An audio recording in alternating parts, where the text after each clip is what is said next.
This is the Cowboy State Daily Morning Show with Jake. The new way Wyoming wakes up.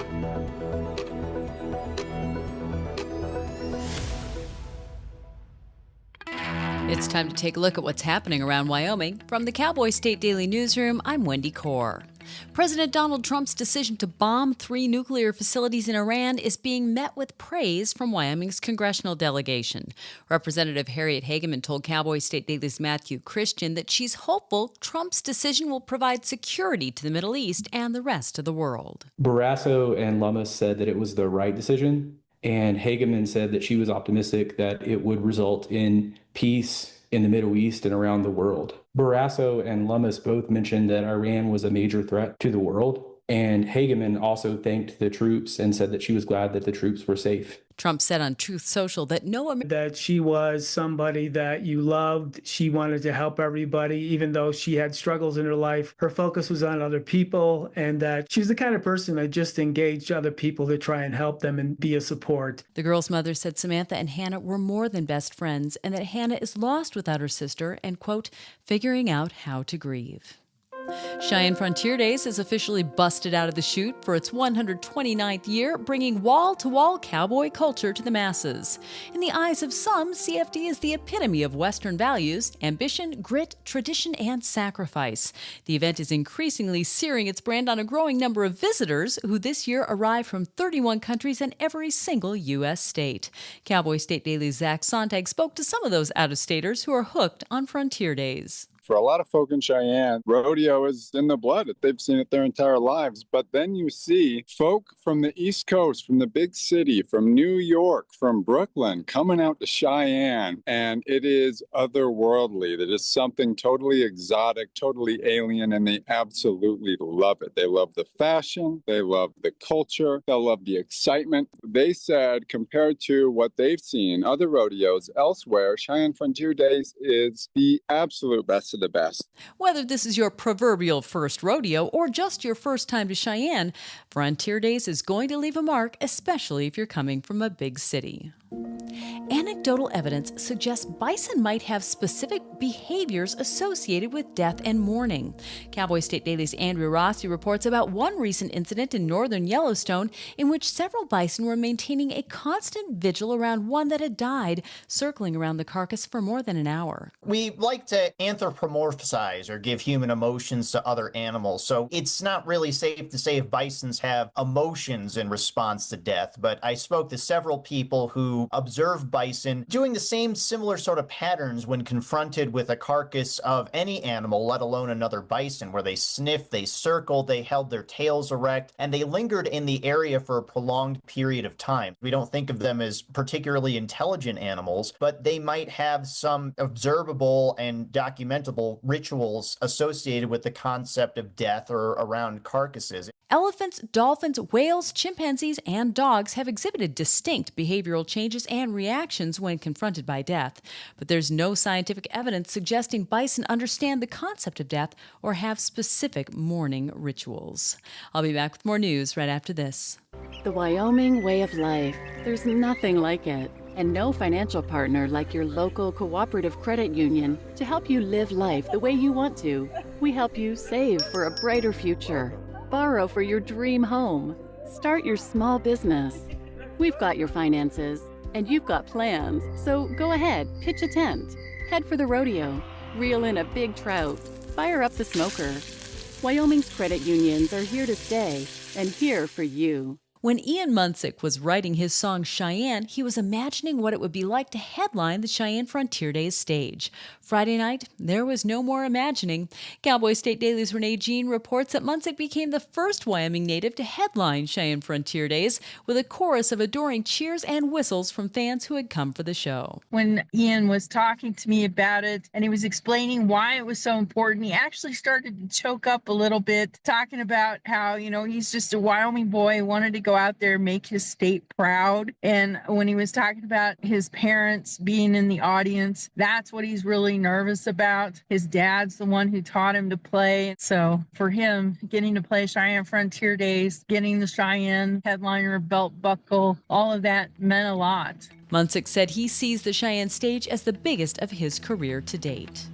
And that's today's news. Get your free digital subscription to Wyoming's only statewide newspaper by clicking on the daily newsletter button at cowboystatedaily.com. I'm Wendy Core for Cowboy State Daily. When it comes to making plans, you are the best. Those 9 months were also 273 days of planning. What about your daughter's first costume party? It was out of this world. And let's not forget those barbecues you plan in detail for your family and your more vegetarian by the day best friends. That surprise party for your parents' golden anniversary? You get the golden planning. The same way you plan each detail for those moments, start planning to protect you and your loved ones from a natural disaster. Sign up for local weather and emergency alerts. Prepare an emergency kit and make a family communications plan. Protecting your family is the best plan you can make.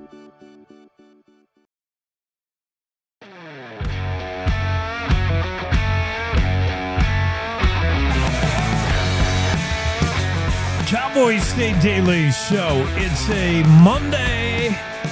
Sorry to be the bearer of bad news. Yes, it's a Monday.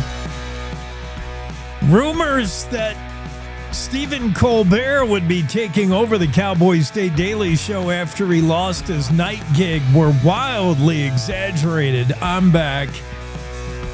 And I promise at no time today will we employ any kind of Coldplay gotcha kiss cam. No. No CEOs will be harmed in the making of this podcast. Although, it's not a bad idea. Hey, we're going to Du Bois. I was just there, and I saw this waitress who got almost a $1,500 tip. That's so cool. She's at the Cowboy Cafe. I was just there. I saw her. I've been waited on her before. She's been there for a long time. She deserves it. And then I'm so enamored with this story from Mark Hines about the border collie that didn't like sheep. The border collie that's kind of a real MEH towards sheep. That doesn't make sense. That's like a ace fighter pilot being afraid of speed. I mean, it doesn't work. It's a border collie.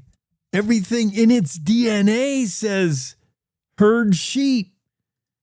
And this little border collie, the little border collie that wouldn't, doesn't like sheep, is afraid of the barn cat. It's just a scrawny little border collie, and we're going to learn more about Maya, the border collie. We're going to take in a concert that features singing birds, singing right along with a violinist, otherwise known as a fiddler in the West. We call them fiddlers. We're going to learn where huckleberries are growing. Actually, not where, because nobody would tell us. When you've got a huckleberry honey hole, you don't share that info. According to Anna Louise Jackson. Good story. Huckleberry season going on right now in Wyoming, but no one will divulge where they get their huckleberry. Dang it. Well, we'll just have to go buy it. We got just a weekend's worth of stuff to get into. Lots and guests today. A lot going on. First, let's get a weather forecast. I want to get a feel for what we're doing today weather-wise. That's so mellow for weather. I need something more. Yeah, that's maybe something funky. Yeah, okay. Here's your weather forecast for this Monday. You got red flag warnings around the state. That means hot and windy. Casper, red flag warning until 8 tonight. Mostly sunny, highs 92. Riverton, you'll top out around 93, sunny. Breezy.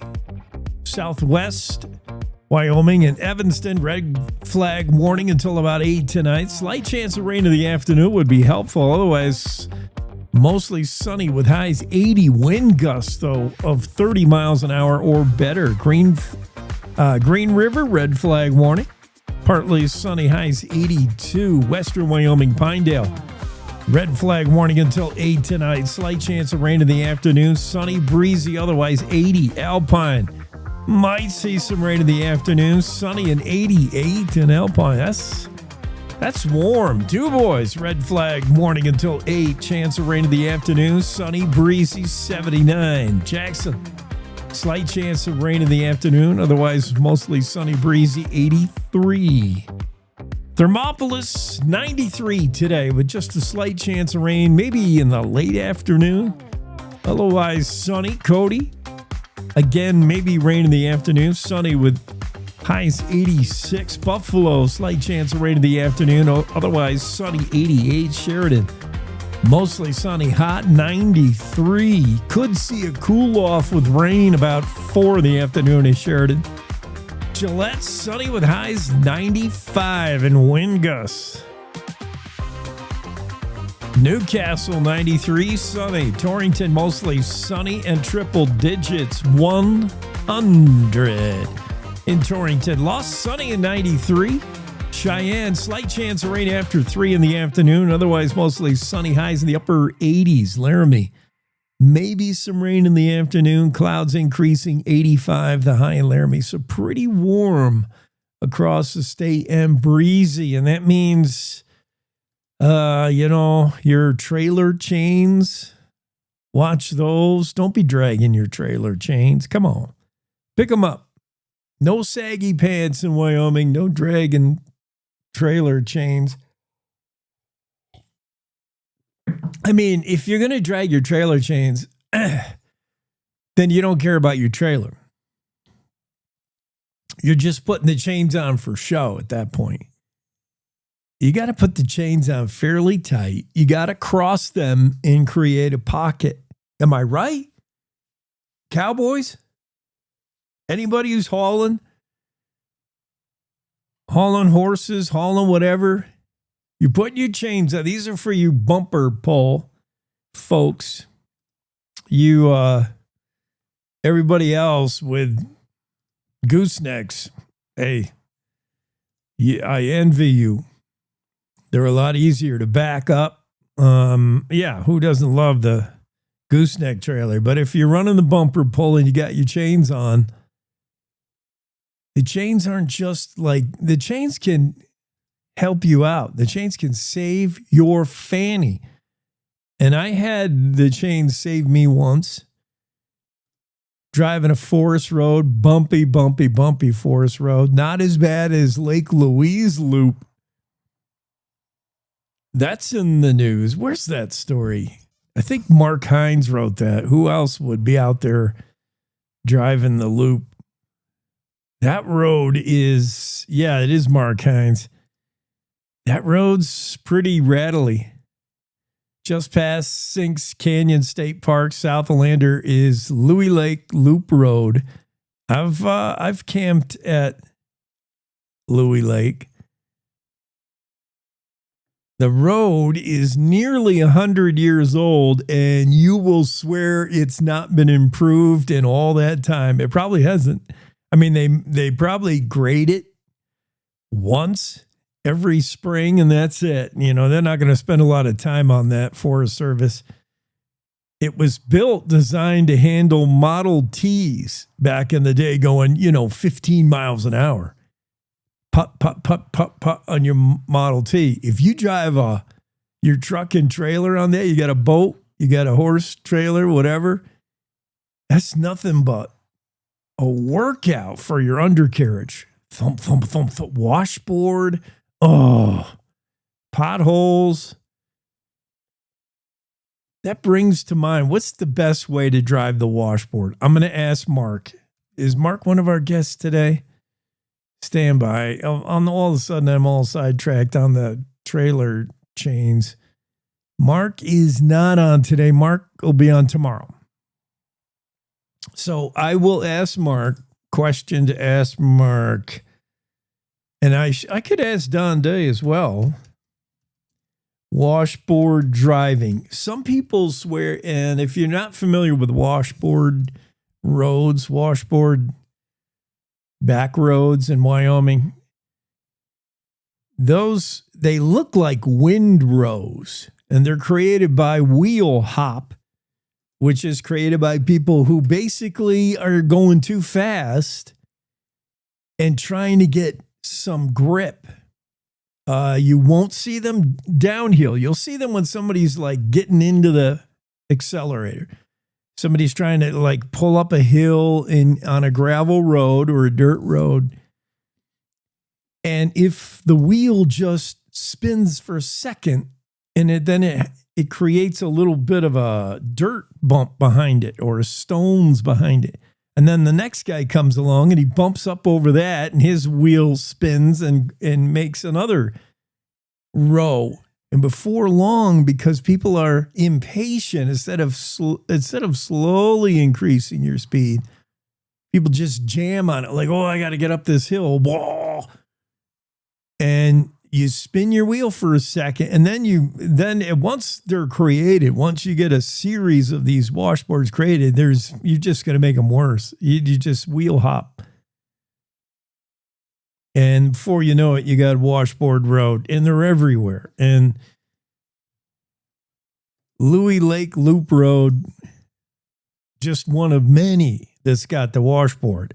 And some people swear by driving faster. The faster you drive, it's like floating over them. I've seen people do it, and I've tried it, and I haven't found it particularly effective. I think the best way is, I don't know, slow and just avoid them by driving in the other lane. That's my secret. I won't tell you where my huckleberries are, but I'll tell you the secret of driving washboard roads. You'll find them again when you're going uphill because people are jamming on the gas. So what you do is you get over in the other lane. There's usually nobody on the road. It's just you. Don't drive on the right side. Drive over on the other side where people are coming down the hill. Therefore, they're probably coasting and they're not making washboard over on their side.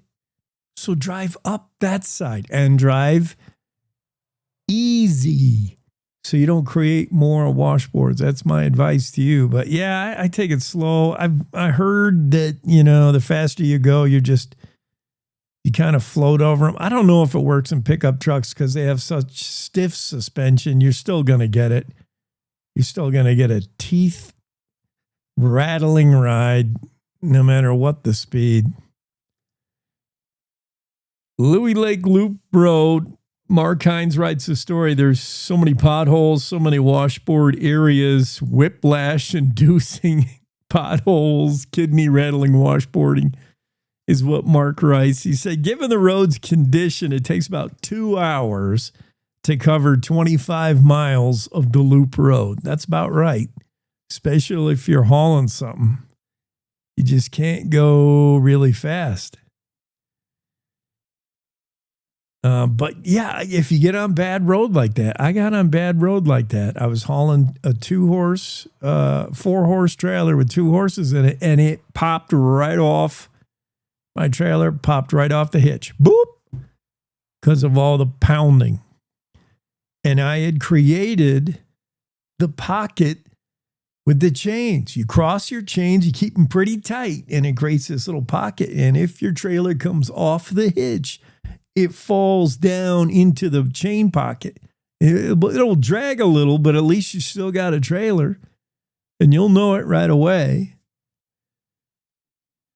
And by crossing the chains and keeping them up higher where they can serve a purpose, you will prevent yourself from dragging the chains on the ground. And when they drag along pavement, you can sometimes create a spark, which creates a fire. And there I am. I've come full circle. That's a red flag warning. Don't throw your cigarette butts out the window. Come on. This is not 1972. And do your chains correctly.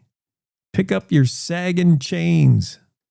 You're not one of them gangbangers. Wear your pants down on your knees. Pick up your chains and stop throwing your cigarette butts everywhere and other things you got to watch out for. Make sure your campfire is dead out. You want to be sure? Stick your face in it. Then you know. People say, how do I know if my fire is cold? Stick your hand in it. If you need to remove your hand like in microseconds and you get a 3rd degree burn, then you know it's not out. Shove your face in your fire. Then you'll know if it's out. Because, red flag warning, it's not going to take much down there in Evanston, up there in Casper area. Just a little bit of a spark. And, man, these winds, it has been windy the last few days anyway.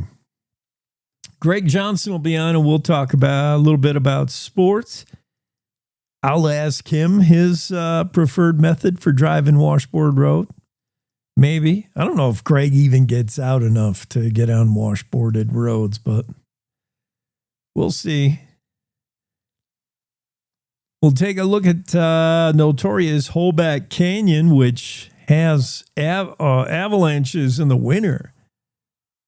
And David Madison, our Montana guy, writes a story about the state-of-the-art tech planned, a new radar, cutting-edge avalanche radar planned for Wyoming's notorious Hoback Canyon. What does David Madison know about the Hoback? That's my backyard. I can jump in the truck and be down there where these avalanches happen in 8 minutes. Stephanie Harsher from YDOT told David Madison, she said, the biggest thing about this system was the speed in which we could close the road. They got this all-seeing eye on some of these notorious avalanche paths. And we're talking about, if you know the area, Cow of the Woods and Calf of the Woods avalanche paths. Not as notorious as Teton Pass, where they have avalanches and avalanche control all winter long. But in the Hoback, when that slides, nobody knows it. There's no, self-service is like zero. And it can be a real problem. So I think this new system might be pretty neat. It can sense avalanches coming. Whoa. All right. It's nice to talk about snow and avalanche in mid-July when it's going to be 100 degrees in Torrington, but soon enough we'll have the snow. We're going to go to Cheyenne Frontier Days. That's underway in full swing. That's 9 rodeos and 10 full days of all kinds of stuff to do down there in Cheyenne. Daddy of them all since 1897. And Ian Munsick just made history headlining Cheyenne Frontier Days as part of the nightly entertainment. And good for Ian. Long time coming. He's a Wyoming native and doing the state proud on the stage of CFD. We're going to talk to Cheyenne Frontier Days rodeo chair, talk about rodeos specifically at Cheyenne Frontier Days. It is, after all, a rodeo. I know they got the carnival. I know they have food galore, all kinds of different food, entertainment, pancake breakfast, parades. They got the whole deal. The kids riding the rides, but it's a rodeo at heart. And we'll talk about the rodeo. We'll talk about Zachary Sontag's story about a New York couple that loves, couple of city slickers from New York, get a rope. And we'll talk about their experience at Cheyenne Frontier Days. So, yeah, a lot to do on a Monday. A whole weekend's worth of stories to get to, and we will dig in with Greg Johnson after this.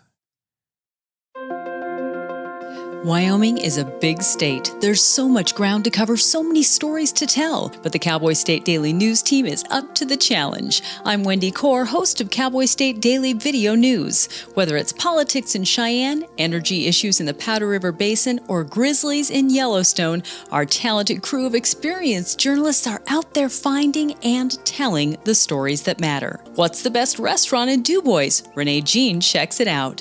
What's the most recent Supreme Court decision mean to our everyday lives? Claire McFarland explains. How is the upcoming elk hunting season shaping up? Mark Hines lets us know. Every day, I talk to the reporters who are covering the topics, issues, and people that are important to Wyomingites, and in our daily newscast, I bring you those stories. Tune into the Cowboy State Daily Video Newscast every morning, only on CowboyStateDaily.com. This is the Cowboy State Daily Radio Network. Hi. I'm your retirement fear, but don't be scared. You're still in pre-retirement. Does that mean I have more time to plan? Precisely. Here, this is pretirement.org. Retirement savings options? Potential tax breaks? Ooh, This isn't scary. I'm doing it. you got this. Visit thisispretirement.org for free resources to help you customize your action plan.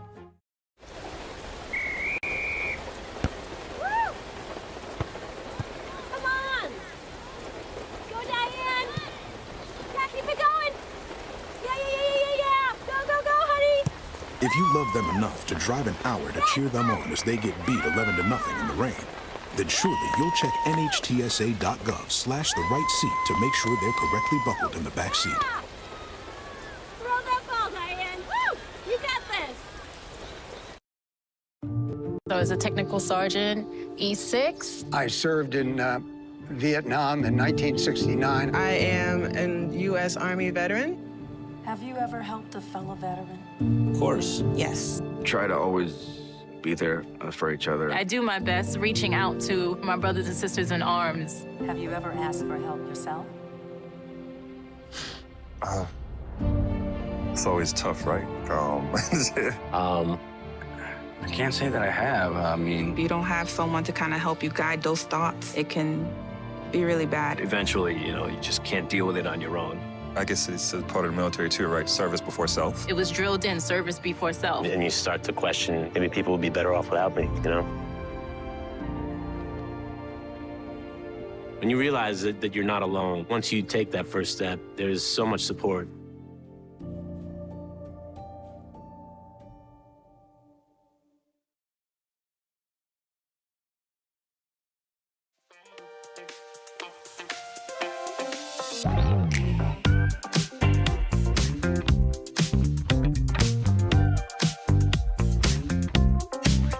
Cowboy State Daily Show with Jake, Greg.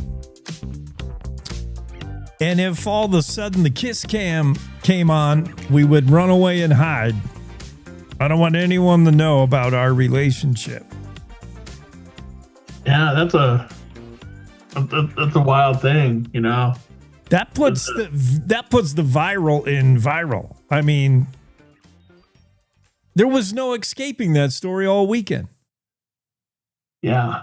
Well, you know what? And the guy, he's got nothing to complain about. He was in a public space out there with things. They do that stuff. Yeah. It's his own fault. Oh yeah. There's no whining from his end. No way. Well, he did. He took shots at Coldplay and stuff for that.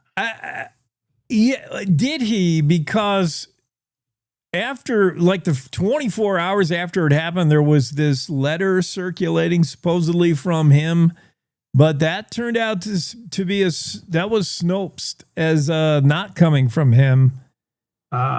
Okay. So I don't know if there's an official statement from the dude, Andy.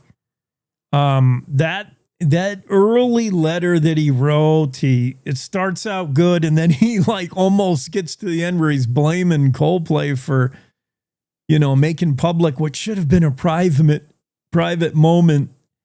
That turns out, I don't believe that was from him. I think that's a hoax. You can't believe anything anymore, but no. Whatever. I mean, the reality is it's the guy that wasn't with his wife and she wasn't with her new husband. She just bought a $2 million home. Like, both of them have lives ruined and jobs lost. And man, it was the story itself, but I don't know why it so resonated on social where you got the memes. It was the stuff after where you saw... Oh, the memes are just brutal. The memes are brutal. People say other kiss cam things, and there's like Diddy with a giant bottle of baby oil. Even Cheyenne Frontier Days, I just saw something. Put something on Facebook saying, we know how to do a kiss cam. And that's right. They had one. Kiss cam. I watched it, and I saw one old guy had to be convinced he actually was supposed to kiss his wife. But yeah, that thing has just run wild. I mean, it's run its course enough already with it. But it's going to keep going for a while. Yeah. I mean, it was all week. It was everywhere. There's nobody who can't know about it except for Jackie Dorothy and Wendy Core. If I asked them if I made a joke about the kiss cam, they'd be like, what? They are never up to pop culture. Just saying. That's just I mean, it's crazy. I don't feel bad for him though. I mean, no. That's no. Caught. I mean, that's you're cheating. So they're in no way victims. I don't think. Take stupid chances, win stupid prizes, that kind of thing. Yeah. Yeah. Well, that's what you get. It's too bad, but man, I mean, you just can't predict what the internet, if that is a real existing being, will grab onto and just run with. Oh my goodness.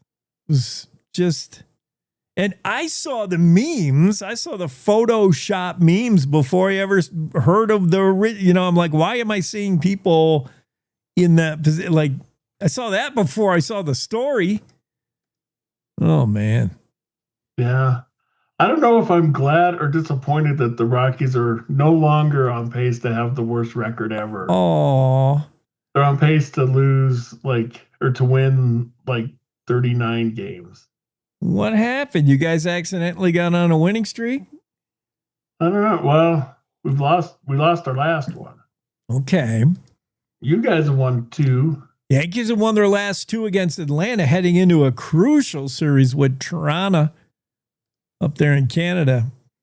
Big series as the Blue Jays now taking over first place in the AL East. Golly. Yeah. We'll get them. Yeah, maybe. You're 3 games ahead or 3 games behind. Yeah, we can change all that. See, who's the hottest team right now? It's the Brewers. Yeah, Brewers just beat LA, swept that series. Dodgers are in a slump. Yeah, Brewers have won 10 straight. And now they're tied for their division lead. Wow. And they have not lost to LA, I think, all season. They've got the Dodgers number, and LA's 2-10 in their last 12. They're heading the wrong direction, which is love to see. That's what you get for leaving Brooklyn. Brought it on yourselves. LA. That's a never. I mean, even Boston got out from under the curse. So. Oh. Yeah. Get life sentence. Well, it's pretty close. I can't believe. Yeah. Don't even bring that up. That's we're not too far away from some NFL games starting up here. That's seems early to be talking about that. You know, should they do away with the NFL preseason? Because so many guys don't play or get hurt. Should I they don't know. shorten it? I still think it's important for the teams to see those people who aren't, locks. They're to fill out the rest of the roster. I think they need to see some of those guys in a game type environment. So yeah, I think it's still helpful, but I don't know. I think the ones who would judge that the best would be the coaches. Yeah. But as long as they can make some money off it, they're not going to stop it.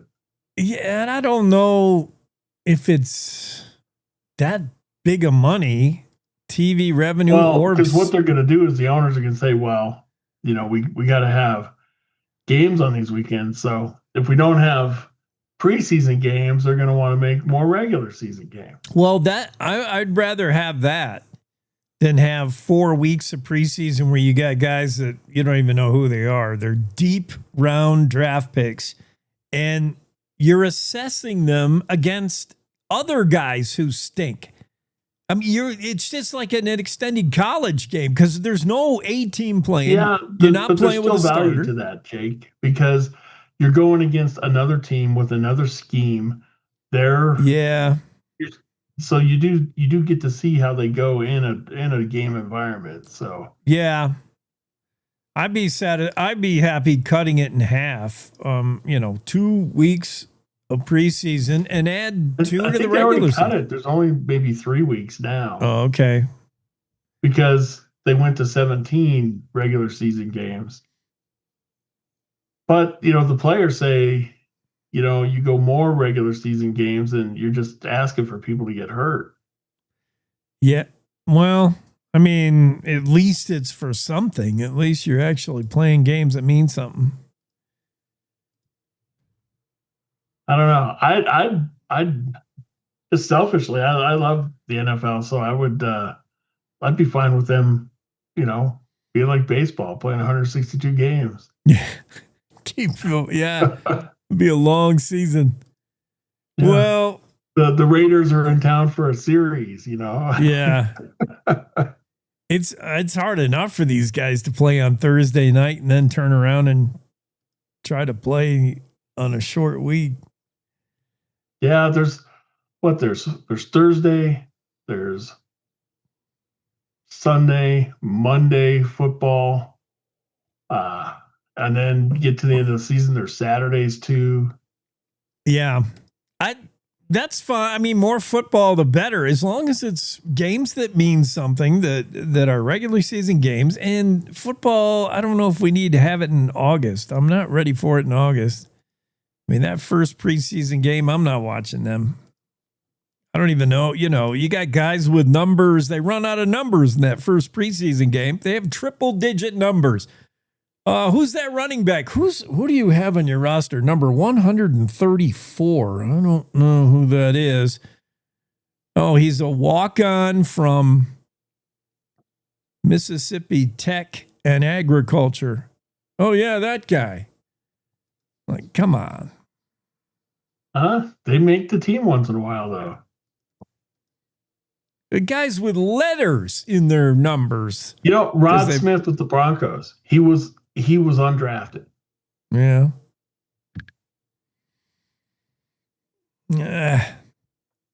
Terrell Davis was like a 6th round pick. All right. So, but as to Terrell Davis, he had his coming out in a preseason game. He was going to quit. They were getting that preseason game in Japan, and he came down on the kickoff and had that huge hit. And that put him on the map, and they're like, who is this guy? Really? And he turned into a Hall of Famer. Okay. So we wouldn't have had Terrell Davis without the preseason. Yeah. Well, for every one of those success stories, there's 5 guys who blow out a knee in the first quarter of a game in August, and they're gone for the year. And you're like, what was it worth it? I mean, they go play in that arena team in Gillette. Oh yeah, is that still there? Not that one, but I think they're starting another one. Yeah, that's right. That's what I heard. I was in Du Bois and I had breakfast at the Cowboy Cafe, and I know this young lady that was gifted this huge tip. What a great story from Jackie Dorothy. I mean, I don't know her, but I've been served by her. She's a fixture at the Cowboy Cafe in Du Bois. And I was there the morning, so it must have been that dinner Friday that that it happened. So good for her. What a great story. So are you a good tipper? I tip big, yes. Yeah, I'm in the service industry in Jackson, so you learn to tip big. We're all just trading around the same $5 bill, as they like to say. All service industry people tip big in Jackson. It's weird, like from your cab driver to your server to your bartender, we all tip hard, and we just get it back if you're in the industry anyway. And then I'm from New York, where you tip big. So, yeah. How do you go? Do you go service based? Do you go 18% exactly, or how do you do it? I usually tip pretty good. I'm a pretty good tipper. But I do think the service counts. I don't think that you just give no service the entire time and just expect it. I usually tip pretty good. But not this good. Almost $1,500. That's so cool. What these 2 Iowa ladies do, not coming out of their pocket. They got something going on the interwebs where people kick in sort of a GoFundMe. It's a Go Tip Me, I guess. And a cool story about Tamara and Brandy, 2 big time tippers. They're in another league, and they laid a big tip on Amber at the Cowboy Cafe in Du Bois. So cool. Good story from Jackie. Yep. Yeah, that is cool. Had I known, I would have got the follow-up. I would have been able to, a couple days later, talk to the server and say, what'd you spend your money on? Or do some kind of follow-up. I was right there. It was going in her college fund. Oh, really? Okay. Good deal. What else is in the news? I love this border collie that's scared of sheep or doesn't care about sheep. Scared of the bark. Doesn't like sheep. Scared of the cat. That doesn't make sense, man. Border collies were born for that. That's what's it's such an anomaly. You know, yeah. This particular one just doesn't have that instinct to hurt them. Yeah. It's like Babe Ruth's kid being afraid to step into the batter's box. Like, I don't know if baseball's for me. What are you talking about? You're Babe Ruth Jr. Yeah, Maya, the border collie. Mark Hines writes a story about Maya who just, sheep never really took to him. In fact, Maya's a little runty thing, 25-pound border collie, and she'd rather just hang out with 1 or 2 specific people on the ranch. Scared of the barn cat, Bob. I mean, who isn't? Bob the barn cat? I'm kind of scared. I haven't even seen it yet. But yeah. Oh, yeah. Timid little border collie.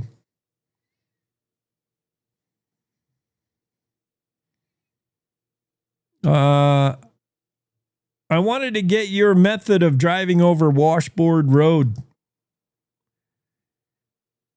I don't know. Mark? Some people say you go super slow, and others say if you go really fast. That's what I'm saying. It levels it out. That's what I'm saying. Mark Hines has a story about Louis Lake Loop Road. It is brutal. I've been on it. And you're right. Some say you got to go slow. You just rattle your car to pieces. Or go fast and you sort of float over the washboards. But I think if you go fast and you're doing that, you slide on the gravel. Totally. It makes it act like ice, you know? Yeah. And I don't think that's very safe either. So yeah. You can feel how it's almost like hydroplane. You can feel how like you don't really have the traction. You steer and it's not doing anything. Yeah, that's true. The speed could be dangerous. I've tried both ways. I don't know if either works. Washboard is washboard, and it is not fun. Let's take a break. Greg, hang around. We have barely enough time with you. Yeah, I gotta go though. Okay.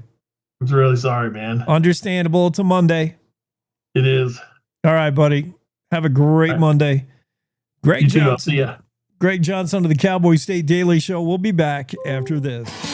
Want to stay in touch with what's happening around Wyoming? I'm Wendy Core, host of the Cowboy State Daily video newscast. From Mountain View to Upton, from Jackson to Cheyenne, our reporters are out there finding and telling the stories that matter. Every day, I talk to the talented journalists who are covering the topics, issues, and people that are important to Wyomingites.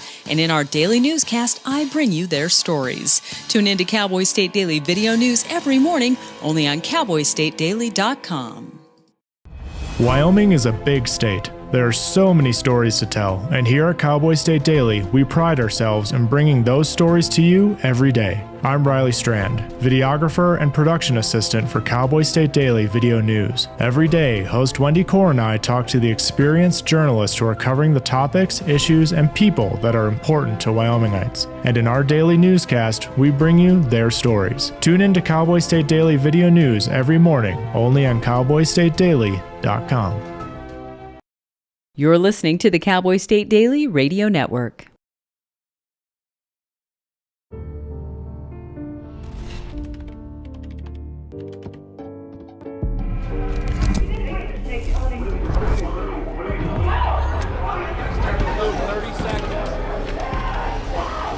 I'm an ex-drug dealer, and I'll be your sub today. Can you see anything different as a pill? No. You don't know? Fentanyl is being mixed into everything now. There's only one thing that will save somebody's life. That is naloxone nasal spray. Fentanyl, it's cheap, it's potent, and it's profitable. Why would drug dealers put a lethal dose of fentanyl in drugs if they know it's so harmful? Really just all about the money. I just didn't realize that one pill could change your whole life. More kitchen now.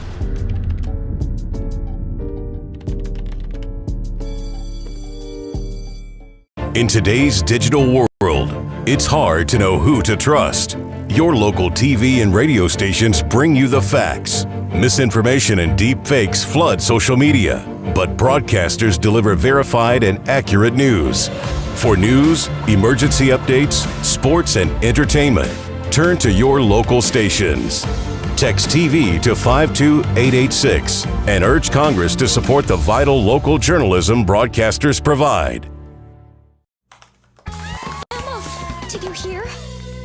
Todd's in the hospital. Who's Todd? He got a collapsed lung from vaping. He thought it was cool. Not cool. Promise you won't vape, Emma. It can lead to a lifelong addiction, and we can't be friends if your lungs collapse. Bogus. Wacky sitcom teens aren't the best people to talk to your kid about vaping. Hey, you got a minute? You are. Start the conversation with your child about vaping today.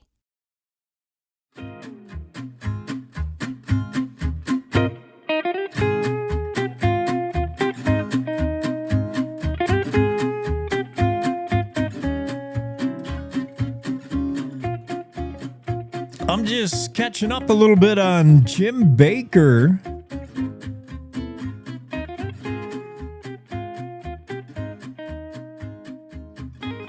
The mountain man that I knew nothing about, but now we all know more about this guy. Wyoming history story from Renee G. New photos of the legendary mountain man Jim Baker have surfaced. Not Jim Bridger, Jim Baker.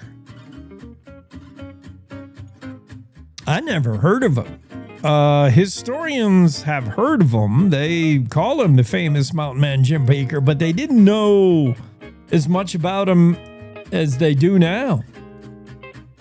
In what's being billed as an extremely exciting discovery, a trunk containing new photographs, letters written by the mountain man Jim Baker.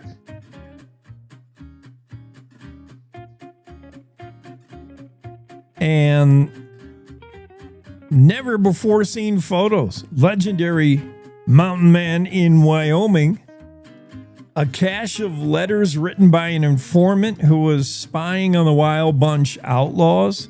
All these things have just surfaced at a Colorado museum. They were found in a trunk belonging to, I believe, some distant family, just passed down, generation to generation. The trunk's sitting in the attic. And, oh, look what we got here. The Museum of Northwest Colorado in Craig, Colorado. Just 35 miles from the Wyoming state line, not far from Savory, Wyoming, where Baker once homesteaded in the Little Snake River Valley. It's pretty cool. Renee Jean has a story. You want to catch up on some history. Jim Baker lived a pretty cool life. I'm reading this, I'm seeing the photos, and he's a fascinating dude. And he would have been just, we would have known only so much about Baker if not for this story and if not for this discovery. Very cool. Thanks for writing that, Renee Jean. Zachary Sontag caught up with a couple from New York who love coming to Cheyenne Frontier Days. The 129th just got underway and runs through July 27th, 18th through the 27th. And Zachary found, he was looking maybe for some people who are not necessarily your typical rodeo fans. He found this couple from Brooklyn, New York. I've lived there. Michael O'Hare grew up on Long Island. And O'Hare loves coming to Cheyenne Frontier Days. Came for the first time in 2022. And came back. The biggest reason, the rodeo. Who would have guessed New York City area, Long Island, Brooklyn guy would like the rodeo? I've been to the rodeos here. He said, I've been to the rodeos in Madison Square Garden, and they are nothing in comparison. Absolutely nothing. So that's good to hear that the daddy of them all, the largest outdoor rodeo in the world, does not compare to the rodeo they throw at Madison Square Garden in downtown New York City, downtown Manhattan. He said the rodeo at MSG in Manhattan is boring. He said, because the portion when they're riding the bull, he said, it's great when they're riding, but it's so short. And then there's a long delay after. They have to clear the whole arena and do the setup so the next guy can ride. Oh, I guess they probably have real estate. Maybe they can't run as many shoots. I don't know, but O'Hare says he likes the action of Cheyenne Frontier Days. That's a real rodeo where there's never a time when something is not going on, O'Hare said. One minute, one rider gets bucked off the bull, and they're getting the next rider ready. And he appreciates the fast pace. He loves the girls riding by with the flags, wagon trains passing, roping, shooting balloons, and He said, for somebody who has an attention span issue, it's amazing. There's a lot going on. Sandra O'Hara is a native of Chile. She's the wife, I believe.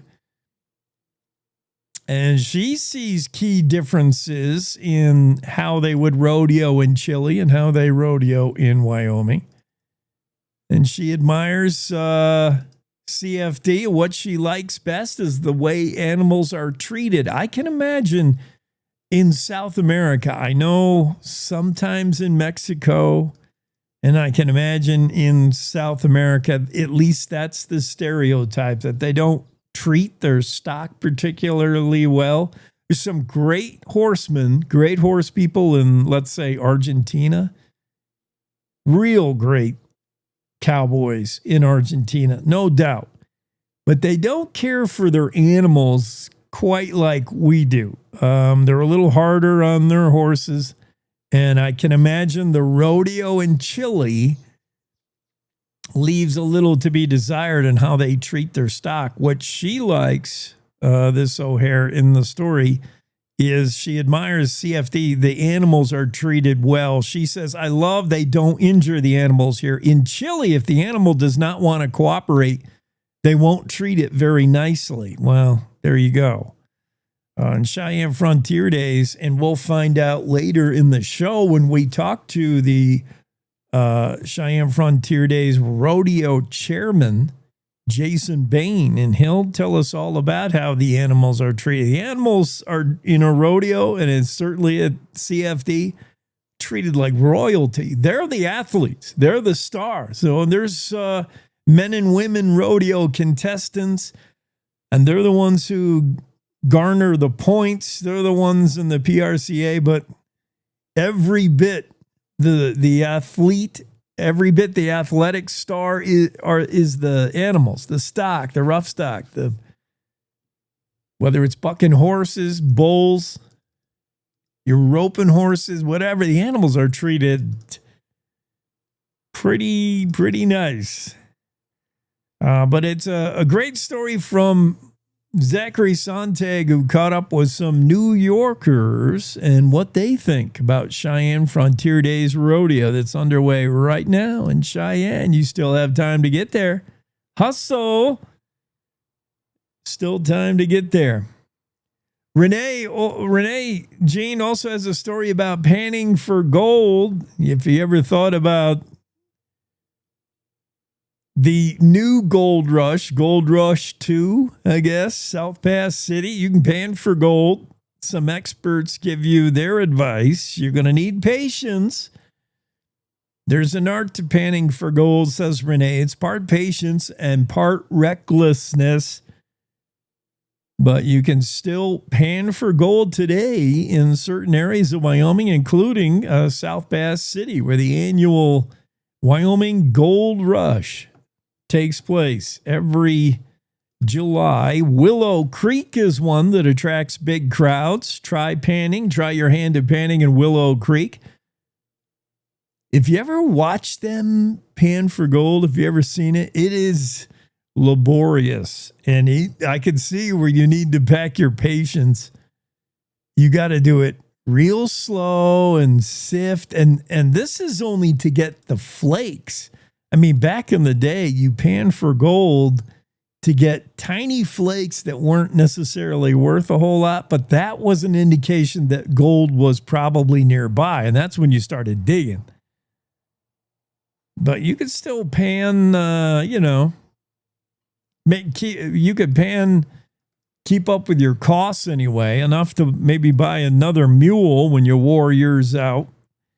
But panning for gold, yeah, it's not something you want to rush.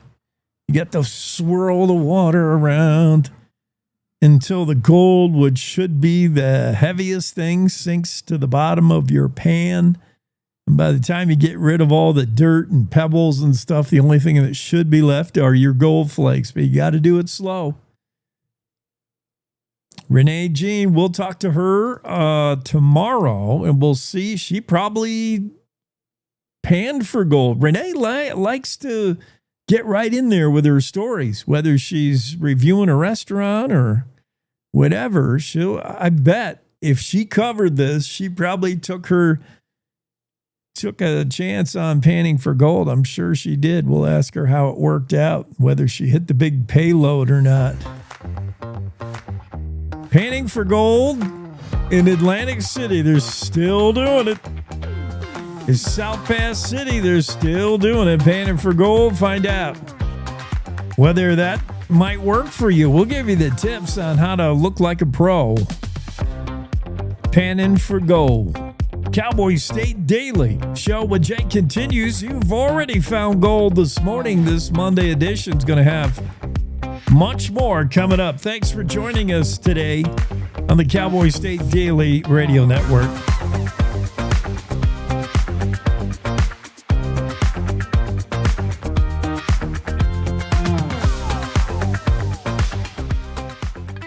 It's time to take a look at what's happening around Wyoming. From the Cowboy State Daily Newsroom, I'm Wendy Core. After a Tennessee jury convicted him of murdering a woman 34 years ago, an accused serial killer died Friday morning before prosecutors could bring him to trial for allegedly killing 2 women in Wyoming. 64-year-old Clark Perry Baldwin died after suffering a heart attack 2 days earlier. Cowboy State Daily's Claire McFarland reports that Baldwin was slated for 2 different trials in Sheridan and Sweetwater County, Wyoming, to answer for the deaths of the 2 women found dead along the state's interstates in 1992. Wyoming prosecutors were waiting for him to be extradited to Wyoming. So even though there was a life sentence there in Tennessee, there's still this call for justice for 2 women found dead off the side of interstates in Sweetwater and Sheridan counties in the early 90s. Sweetwater County Attorney Danny Aramosby was very disappointed. I wanted to air this case. I wanted to bring justice to this family. And after 5 years and a very lengthy prosecution in Tennessee, he's up and died. Investigators were able to link Baldwin to the Wyoming murders through DNA breakthroughs using genetic material found on or near each woman. Just past Sinks Canyon State Park, south of Lander, is Louie Lake Loop Road. Nearly 100 years old, it leads to some of Wyoming's most beautiful places, but at a price. That's because much of it is also a kidney-rattling washboard with whiplash-inducing potholes, according to Cowboy State Daily's Mark Hines, who recently traveled the scenic route. It's pretty dicey going through there, a lot of really wicked washboard and potholes and the like. The road's really narrow in some places, take some sharp turns, but there were some hardy souls up there and little sedans and also trucks pulling gigantic campers. So people don't let that deter them. I don't think I'd want to try to get a Jayhootiness camper up and down that road, but people do. I guess it was originally designed for Model Ts. And so that explains a lot. It's just the width of the road and just the specs of it just aren't designed for these big rigs we're driving around today. Given the road's awful condition, it takes about 2 hours to travel roughly 25 miles that the Louie Lake Loop Road covers. It was 49 years ago this month that the deadliest flood in Colorado history came barreling down the Big Thompson Canyon near Estes Park. Cheyenne native Alan Ohashi vividly remembers that day, July 31st, 1976. Ohashi told Cowboy State Daily's Dale Killingbeck that he was caught in the canyon when the wall of water hit his car. He's going up the highway, the canyon there, and water starts coming down. Then this big flood of water just grabs his car. So he sees trees and boulders and things coming at him. And then he saw a car, he said, come at him and be swept over the side and just kind of disappeared. And then out of nowhere, there's this portable toilet that grabs on to the front of his Ford Pinto station wagon and pulls him over to the side where the rock wall was. So he was able to get out of the car and start climbing up that wall when a highway department truck came along and was able to pull him out of the water and get him to safety. Ultimately, 144 people died in the Big Thompson flood. I'll be back with more news right after this. The Wyoming way of life. There's nothing like it. And no financial partner like your local cooperative credit union to help you live life the way you want to. We help you save for a brighter future, borrow for your dream home, start your small business. We've got your finances, and you've got plans, so go ahead, pitch a tent, head for the rodeo, reel in a big trout, fire up the smoker. Wyoming's credit unions are here to stay, and here for you. Well, Friday was just another busy night for Amber Sesek at the Cowboy Cafe in Dubois when two women changed her life with a tip so unexpected it left the young waitress in tears. The women, Brandy McCumber and Tamara Bain, gave the 25-year-old a nearly $1,500 tip. The two travelers told Cowboy State Daily's Jackie Dorothy that each night they choose a local restaurant and then surprise their server with a large tip that they've collected that day from followers of their Facebook page, which they call You Can't Be Serious. So these two wonderful ladies stopped at 3 places here in Wyoming: Cody, Yellowstone, and Dubois. And the servers were all blown away, all blessed by this surprise $1,000 tip. It's just an amazing way to give back, especially to two ladies that once were servers themselves. Sussex said she just feels in awe that it happened to be her table the women were at Friday. She's putting the money toward her college fund so she can go to graduate school and become a speech-language pathologist. And that's today's news. Get your free digital subscription to Wyoming's only statewide newspaper by clicking on the daily newsletter button at cowboystatedaily.com. I'm Wendy Core for Cowboy State Daily. The challenges our planet's animals are facing sometimes feel a bit heavy. The animals haven't eaten in a day, 2 days, they haven't drank anything, they're cold, they're dehydrated. As soon as we started our descent, everywhere I could see was mud, just absolutely mud. The country has been in prolonged drought for so long, it was like a tinderbox waiting to go up. Okay, very heavy. Each of us wants to be part of the solution, and we can be. Remember that there's good happening right now. At home. All right, we were able to get into your unit, and we have all 4 of your cats. So, okay. And around the world. For any animal in any disaster. So let's focus on that, right? Be part of the solution, one rescue at a time. Search ifa.org/disaster ready.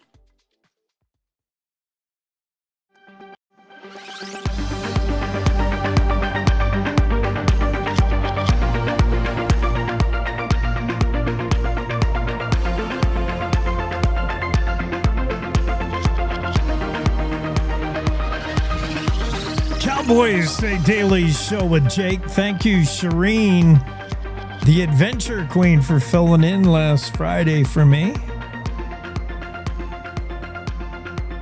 But I'm back. Our Facebook comments, I always try to make it a point to check out things. Let's see, the sheep.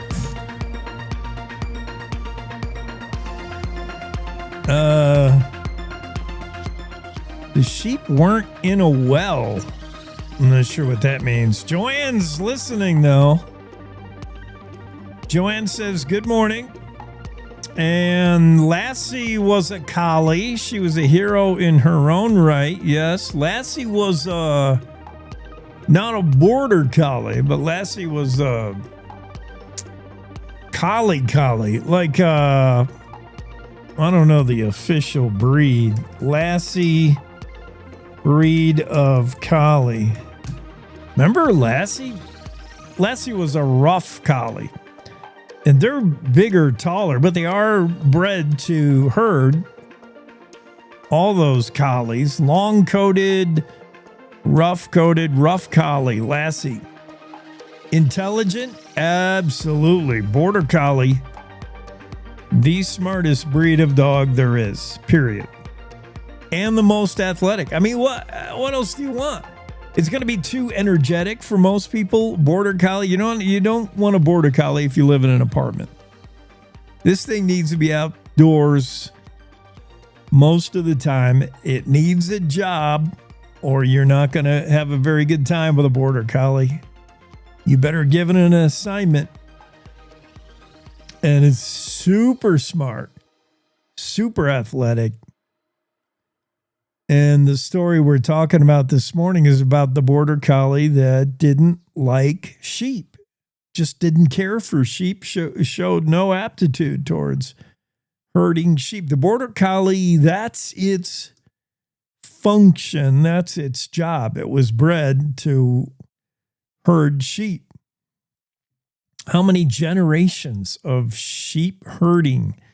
And the theory why it has its markings. This is a dog that's not bred for color. It's bred for its job. So the black and white of a border collie is just because the best sheep herders have been black and white, but you can see variations. Sometimes you'll get a tricolor. Sometimes you'll get a more reddish one. But they're bred to herd sheep. And the old story was the reason they have a white collar, they're black with a white collar and a white tip on their tail. And I always heard it was the Scottish, let me see if I'm remembering it right, border collie, white tail tip. I heard it was because the border collie was used sometimes in the dark to steal your neighbor's sheep. They would go round up your neighbor's sheep and bring a whole bunch of them over to your side. And that's why they have the white tail tip, so you could see in the dark your dogs working. You could see where they were. White tip. I don't even know how you Google that. How do I ask Siri that? Or how do I ask? Yeah, I guess you don't ask Siri anymore. You ask AI. Folklore. The white tip of a border collie's tail is known as a shepherd's lantern, allowing you to navigate in darkness. Okay, not necessarily because you're stealing your neighbor's sheep, but it is in there. Border collies have a powerful natural instinct to herd, not to steal sheep, says AI. But the idea is their coloring, their markings are so today because back in the day when it was dark, you couldn't see your dogs working. This is a way, even in the night, you know where your dogs are and how they're working the sheep. Anyway, Joanne says the sheep weren't in a well. I don't know what that refers to, but a good story about Maya, the border collie that just didn't care for sheep. Mark Hines wrote that story. Maya is, where does Maya live? Maya was, Warren Livestock Company, Cheyenne. So Maya's in the Cheyenne area. And this is so ironic for a border collie. For one, I mean, every cell in their being is crying out, herd sheep. They want to herd something. You've probably seen border collies herd ducks. Some border collies are started on ducks. They have this natural instinct to want to keep stock in a group, to keep stock organized. Like they don't like to see somebody slip away out of the herd.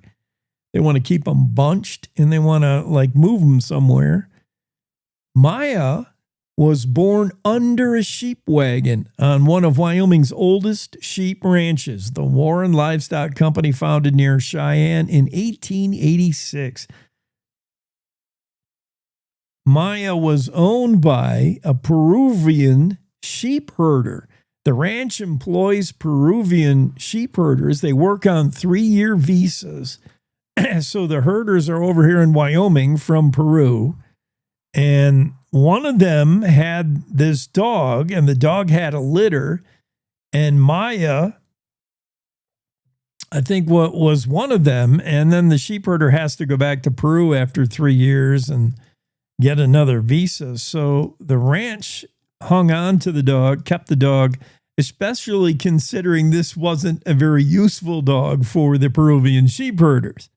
Maya was probably half the size of most border collies, about 25 pounds. Most border collies will come in at 35, 45 pounds. Maya was just a runty thing, never showed any interest in sheep. In fact, Maya's kind of scared of the barn cat named Bob. If she even looks outside the window and sees Bob walking around on the outside the house, Maya goes and gets under the bed. Maya's a little bit of a scaredy cat, skittish border collie, but is living the life of luxury, says owners. Maya's with me all the time, said Samuelson. That who is this lady? Maya only likes like two people. This woman, Susan Samuelson, and I think her husband, maybe. There's a photo here of Susan with the dog. Oh, it's so cute.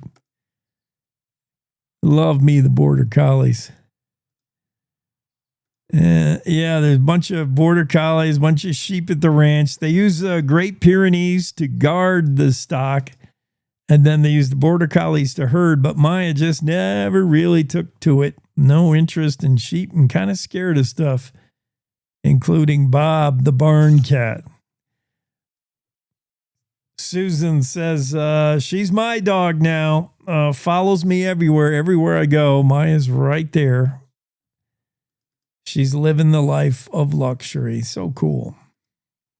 Where was I? Oh, yeah, I was trying to get to this story from Andrew Rossi about whether bison understand death. Do they mourn death in their way anyway? I think there's strong evidence that elephants kind of understand death a little bit. At least they have some ritualistic behavior about death.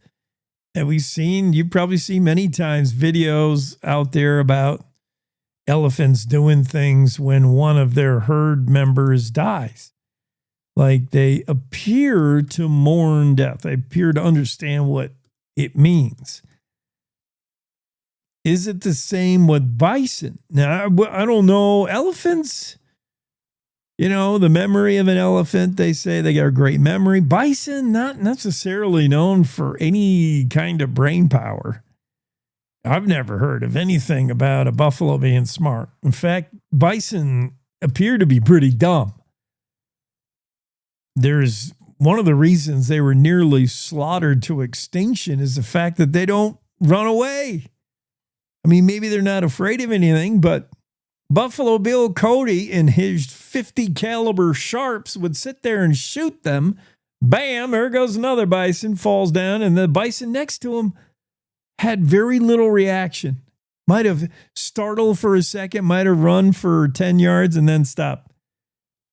And you could decimate an entire herd of bison, supposedly, because they wouldn't run. They didn't have the intelligence to get out of the way. There's this reason why my fellow friend, my BFF Buffalo, best Buffalo friend, my BBF, just fell over dead with a hole in his head, and I'm just going to stand here. Run! Or maybe they were indeed fascinated with death. Maybe they looked down at the dead one and said, oh, isn't that a shame? Let's have a moment of silence while we bang! Here goes another one. Oh, isn't that a shame? Bang! Go read about it. The reason bison were so easily wiped out is you could shoot a whole herd of them and they wouldn't move. Andrew Rossi talks about anecdotal evidence suggesting bison may have specific behaviors associated with death and mourning. Now, Andrew doesn't go as far as to say they are actually mourning, and you got to be careful putting emotions onto a wild animal. Who knows what it's doing and thinking? But Andrew mentioned one case in northern Yellowstone where bison maintained a constant vigil around a deceased bison, circling the carcass for more than an hour. Now, Andrew does admit they do this for other animals. Whenever they encounter something dead, they kind of look at it for a while with their bison brains, perhaps saying, hey, look at that. That guy's not getting up. Does it mean they're mourning? Maybe. Maybe not. Check out the story from Andrew Rossi. Do bison understand death? Do they mourn death? Hard to say. Let's get into the Zoom room, get a weather forecast going with Don Day. Don Day, we have 2 questions of the day that we're going to throw you in on. One concerning the brand new feature, the Cowboy State Daily Kiss Cam, where you and I are in the same room. And look at Don's already like hiding his face. Oh, good Lord. Can you believe that? I mean, you couldn't escape that story all weekend. I know. The best joke I heard, maybe you heard it. What? It was like, Coldplay hasn't come out with a single in years, but they just produced 2 singles last week. I did hear that. I did hear that one. And apparently, like, this is new verbiage. We've just coined a new word. You got cold-played, whenever your spouse is caught cheating, you were cold-played, which sounds right, man. That's a cold way to do somebody. Yeah, that was crazy. The other piece, the other question is Mark Hines wrote a story about the Louis Lake Loop Road. And if you've ever been on it, that thing is brutal. It's not meant for high speeds. It's not meant for slow speeds. It's a washboarded piece of junk. So are like many back roads in Wyoming. So the washboard, what's your method? Drive slow, some people say drive fast. You sort of float over them. I don't know. No. My opinion is to drive slow because I've lost control on washboard roads by driving too fast. Now that's with a pickup truck, there's not as much weight in the back. But I remember I tried to drive that road in college with my 76 Ford pickup. And I had pieces of my truck falling off. Yes. So I basically turned around. They're still finding some of the day weather truck up there on that road. Right. Yeah, that sounds about right. Yeah, the washboards. And, I was explaining to people how they're made because you'll never get the message to everybody. But if we could all get the message, we wouldn't have the wheel hop that creates the one board and then another and then another. And pretty soon everybody's got the wheel hop. But it's people trying to jam too fast, mostly going uphill. You see this long straight stretch of uphill, and you think you got to get on it. And then your wheel spins just a little bit of a spin. It creates a little dirt jam behind it. And then the next guy, the same thing. Pretty soon you're all washboarded. Yeah, you see that on snowmobile trails too. People are hitting the throttle and then you get the basically the moguls on your trail. Yes. Yeah. Same kind of thing. It's not, some people say, well, the wind does that. The wind creates all these hedgerows. Does the wind create washboard roads? Can wind do that? Wind can do a lot. I don't think so. That'd have to be a very persistent wind and a very loose road. Well, we've got the wind that can do some things. We got wind again today. Well, what's going on? It's gonna be hot, dry, but a chance of showers. I mean, really, we're in the time of year between now and the end of August where the weather is dominated by 2 things: high pressure and how often the subtropical moisture visits us. Because we tend to see the steadiest temperatures this time of year, mid-July through the latter part of August. And that's how it's going to go this week.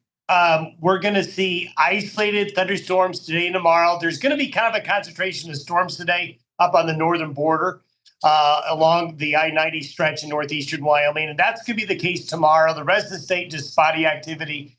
In the east, Wednesday and Thursday, we're going to have deeper moisture come in. So thunderstorms are going to come up and be more prevalent midweek, especially Wednesday and Thursday. Folks headed to Cheyenne Frontier Days Wednesday and Thursday will probably need to expect some rain chance. Yeah. And July, August, like we get those high pressures that are like a dome. They're like a bulletproof dome. Nothing can get in. Yeah. And that's typical. I mean, and you tend to see it. It's just we're peak summer. I hate to say it, but we're peaking into the summer season right now. Yeah. So you know what that means? In 4 weeks, we're off peak. Then we'll start talking about other things. Well, you're looking at the glass half empty. Yeah. I know. I'm always looking ahead, Jake. I'm always looking ahead. Days are getting shorter. Well, this from a guy who half his pickup is still up there on Louis Lake Loop Road, just fall off. Yeah, there's a tail light up there somewhere. Thanks. Have a great Monday. You too.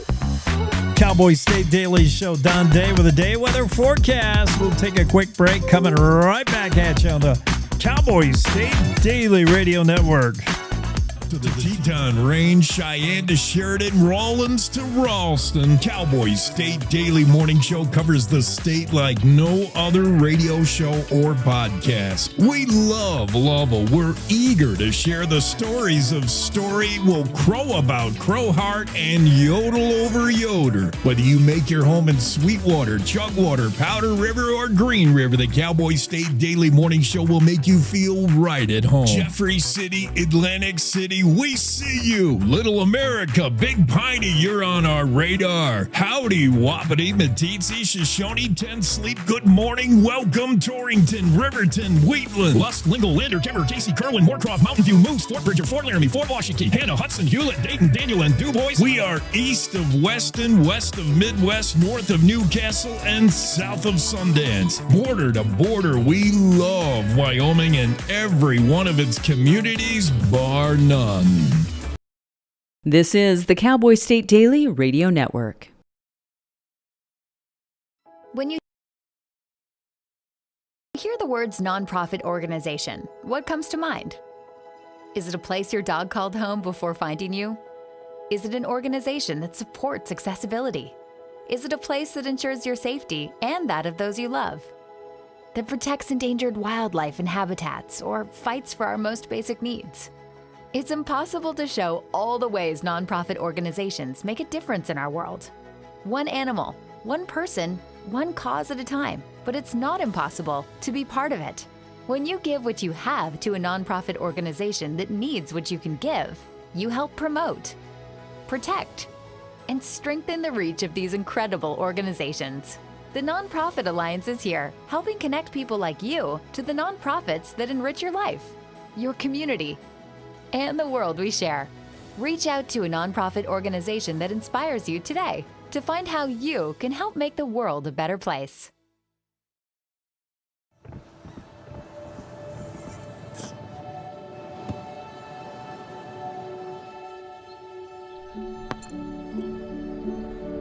Go to that. I don't remember how it started.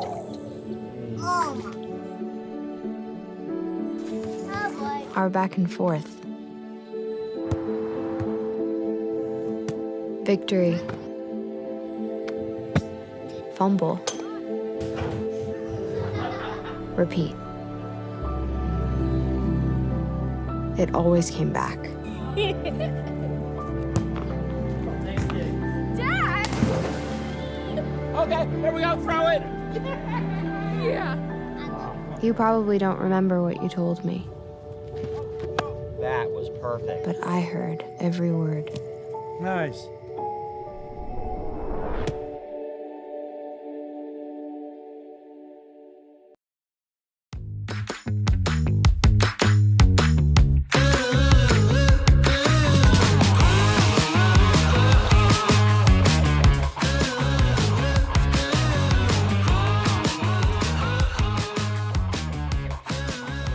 Cowboy State Daily Show with Jake continues here on a Monday. We were just talking about Andrew Rossi's story, speculating on whether Bison understood death and mourned death. There's been some examples of Bison standing around a dead fellow buffler and wondering if that guy's going to get up. Are they mourning death? I don't know about that, but I have a cat right now that is wishing death upon some cliff sparrows.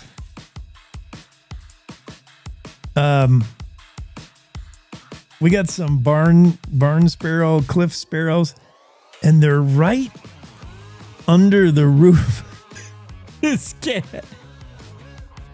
This cat has managed to kill just about every living thing smaller than it. This cat, if you've been following the show, he's sort of he's the show mascot. This cat that kind of lives here in the studio, kind of not. He's a barn cat, feral, half barn, half feral, half domesticated. He comes inside only to sleep if it's raining or cold and to eat. Otherwise, he's pretty much prowls around outside, but he's inside right now, and you can just see the frustration on his face as he looks out the window and he watches these swallows. That's what I mean to say. These cliff swallows who have made a nest here. And these swallows take off and go eat a bug and then come back. And they're constantly departing the nest. Like they fly out and they fly back. And the nest is up in the roof, right in the eave. And he's watching them now and he just can't figure out how he can get up there and get them. And this is a cat that's managed to, game and fish, close your ears. This is a cat that's managed to kill like chickadees regularly and even a hummingbird. A hummingbird that move like zip, zip, zip, zip, zip. He had a hummingbird down once under his paws. Game and fish, you can open your ears back up. So he's been successful at getting winged creatures. He chased a deer the other day. I mean, he wants to bring down whatever he can. And he wants these swallows. He's watching them fly out of the net. He is calculating. I can just see his little cat brain calculating how high he has to jump to get one. He watches them leave the nest and come back to the nest, and he's putting it all away in his little cat brain. And he's licking his chops, and he's doing that cat thing when they chatter their teeth. Like, oh, he wants these swallows. He can't get them. Well, who knows? He'll probably get one. He's pretty good at killing stuff. It's huckleberry season, but don't ask a huckleberry picker. Never ask a huckleberry picker where they get their fruit. Throngs of huckleberry hunters are out there. Peak season right now for huckleberries.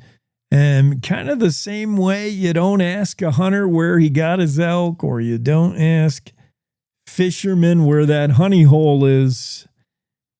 Huckleberry hunters tend to protect their favorite spots. And the story from Anna Louise Jackson, I guess, was born out of the fact that Anna Louise was probably interviewing people and talking huckleberries. And then she probably asked everybody she interviewed, so where do you get? And no one would tell her. That's the one thing she found. She did talk to Abby Warner, executive director of the Jackson Hole Nordic Alliance, who has gotten out there for huckleberry. Also, morels, mushroom hunters. They won't tell you where the morels are either. Warner said you'll see this a lot, whether it's berry pickers will not share where they got their haul from, where the bushes are. Same way with people guarding their favorite fishing holes or where backcountry skiing powder. You know, every backcountry skier has that one place they go where the untracked powder can be found, and they'll never divulge that secret. They'll take it to the grave. Morel mushrooms, very similar. And you can add to the list huckleberries. People love huckleberries, love going picking their own wild huckleberries, but they won't tell you where they are. Abby Warner said people seem to be secretive about anything that has resource constraints. True enough. If everybody knew where the huckleberries were, there wouldn't be any huckleberries. If everybody was skiing your secret pal stash It'd be all tracked out. It'd be all tracked out, as they say in Canada. Yeah, so your huck pickers. In fact, Anna Louise Jackson in the story has a photo of John Gelder holding his recent takings, and Gelder looks like he's in the witness protection program. He's got the hoodie and the ball cap. He won't show his face, but he's got 2 bags of huckleberries. At least. I love me the huckleberries. Bears love huckleberries too, so you got to be careful when you're out there. But yeah, the takeaway is everybody loves huckleberries, including bears, and nobody wants to share where their huckleberry hole is. That's a closely guarded secret. Yeah, good story from Anna Louise Jackson. Read that in the Cowboy State Daily. Find it at cowboystatedaily.com. Speaking of eating delicacies, how about Cheyenne Frontier Days? There is plenty of different eats to go around, so-called carnival food, especially this time of year. Cheyenne Frontier Days has a head concessionaire, Nate Janisic, who brings an elevated approach to so-called carnival food. And he's not above, traditional fair food, but likes to be a little bit sophisticated with the gimmicky fair food, which basically is anything fried. But he likes his hot honey goat cheese pizza, pineapple chicken bowl. Carnival food is, we know what it is. Probably not good for you. Deep fried everything. But at Cheyenne Frontier Days, due to this head concessionaire, Nate Janisic, who has a kind of a different approach. And the cat wants to go out and get them birds now. You'll find a little bit of everything. You'll find some unique things at Cheyenne Frontier Days as far as the food. Read more about Nate's approach to bringing on food vendors and who he likes to choose and why in the Cowboy State Daily story. Massive search is going to be underway. I guess, it's technically a recovery mission, but we still have not found Austin King. If you remember, this story goes back 10 months ago. 22-year-old hiker vanished after summiting Eagle Peak. This is last September. It's in Yellowstone National Park. A massive search was launched at the time by Superintendent Cam Shawley himself of Yellowstone, and they hit it pretty hard, but just found no evidence of Austin King, the 22-year-old. Here's all we know at the time.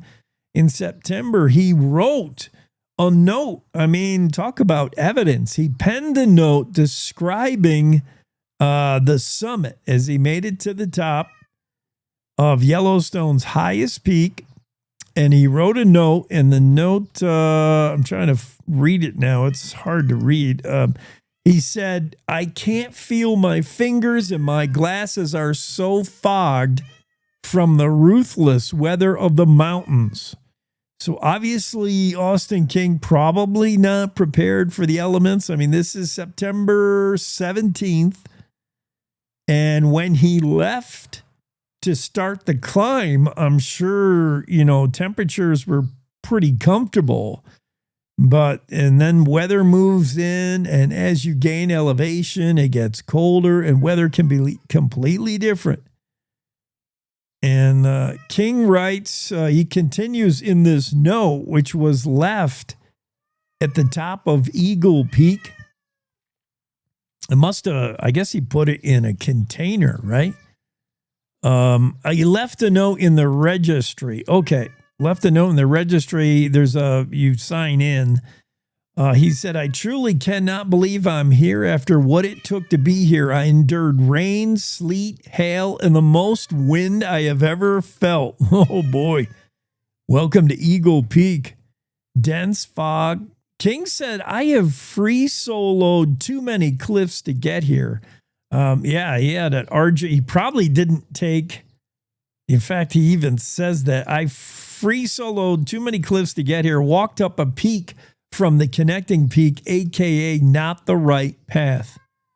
I'm 22 years old. I will never forget today for the rest of my life, he wrote. So obviously he had a tough time finding the right path to the peak. And then once he did, coming back, that's where he somehow disappeared. 3 days later after this event, September 17th, 3 days later on September 20th, he failed to show for his scheduled boat ride back to his RV at Grant Village. And that's when a Xanterra concessionaire employee notified authorities, and they started looking for him. The family has been really involved and have launched their own missions to try to find Austin King back then. And then, as winter set in Yellowstone, all attempts to find Austin King alive were abandoned. And now, as we get to the next season, 10 months later, there's going to be a massive recovery mission plan for the Yellowstone hiker. A team of private sector outdoorsmen and another, including Yellowstone National Park personnel and volunteers, are preparing missions next month to somehow find maybe the remains of Austin King and at least bring him home in that way. Last year, an abandoned campsite and personal things were found in the Upper Howell Creek area, but not King himself. No evidence of King. But now a new 20-man team led by a private search and rescue coordinator, Bill Dose, is preparing for another mission. The third week of August, this is going to take place. And hopefully, maybe, we'll have some news. A new GoFundMe campaign is launched specifically to cover the fees for the helicopter that's going to be involved. But yeah, interesting story, and a new chapter added to the disappearance of Austin King. We got to take a quick break. We'll be right back. I think I have guest lines up. Who do I have coming in? Yeah, we're looking for Dr. Emilio Justo. This is going to be interesting. We'll tell you more about it when we come back. Special guest on the Cowboy State Daily Show with Jake right after this quick break. Wyoming is the cowboy state. From corner to corner, there are so many stories to be told, and more cowboys and cowgirls are turning to the Cowboy State Daily News team to keep them in touch with what's happening both locally and in other parts of Wyoming. I'm Riley Strand, videographer and production assistant for Cowboy State Daily Video News. We're proud to bring the most important stories to our viewers every day. The stories that start conversations, the stories that make us laugh, the stories that make us think. Our experienced journalists at Cowboy State Daily are crisscrossing the state every day, talking to those who know the news best. Every day, host Wendy Core and I talk to the reporters who are covering the topics, issues, and people that are important to Wyomingites. And in our daily newscast, we bring you those stories. Tune into the Cowboy State Daily Video Newscast every morning, only on cowboystatedaily.com. You're listening to the Cowboy State Daily Radio Network. Sometimes fatherhood I'm the first Viking who wouldn't kill a dragon. can feel like an epic battle. But you will. But you can change your kid's world just by being there. And with a little help, you won't believe how high they can soar. All right, bud, you ready? I'm proud to call you my son. Come on! Never stop being a dad. To learn more, visit fathersincorporated.com. Logan Wilson here at the M Building in Casper, Wyoming. They do more than just support businesses and private events. They support nonprofits by offering reduced rates to help the community thrive. The staff here at the M Building have been incredible in helping me organize a fantastic event. They are great partners for those who want to make a positive impact on the community. Come check out the M for your next event.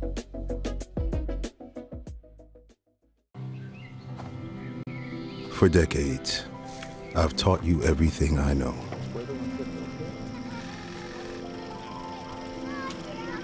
How to safely build a fire.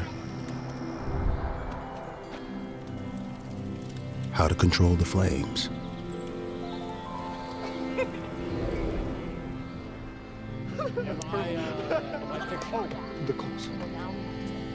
What to do with hot coals.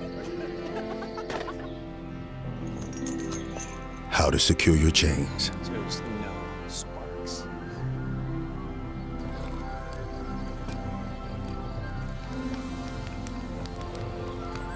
But I can only teach wildfire prevention. Only you can prevent wildfires.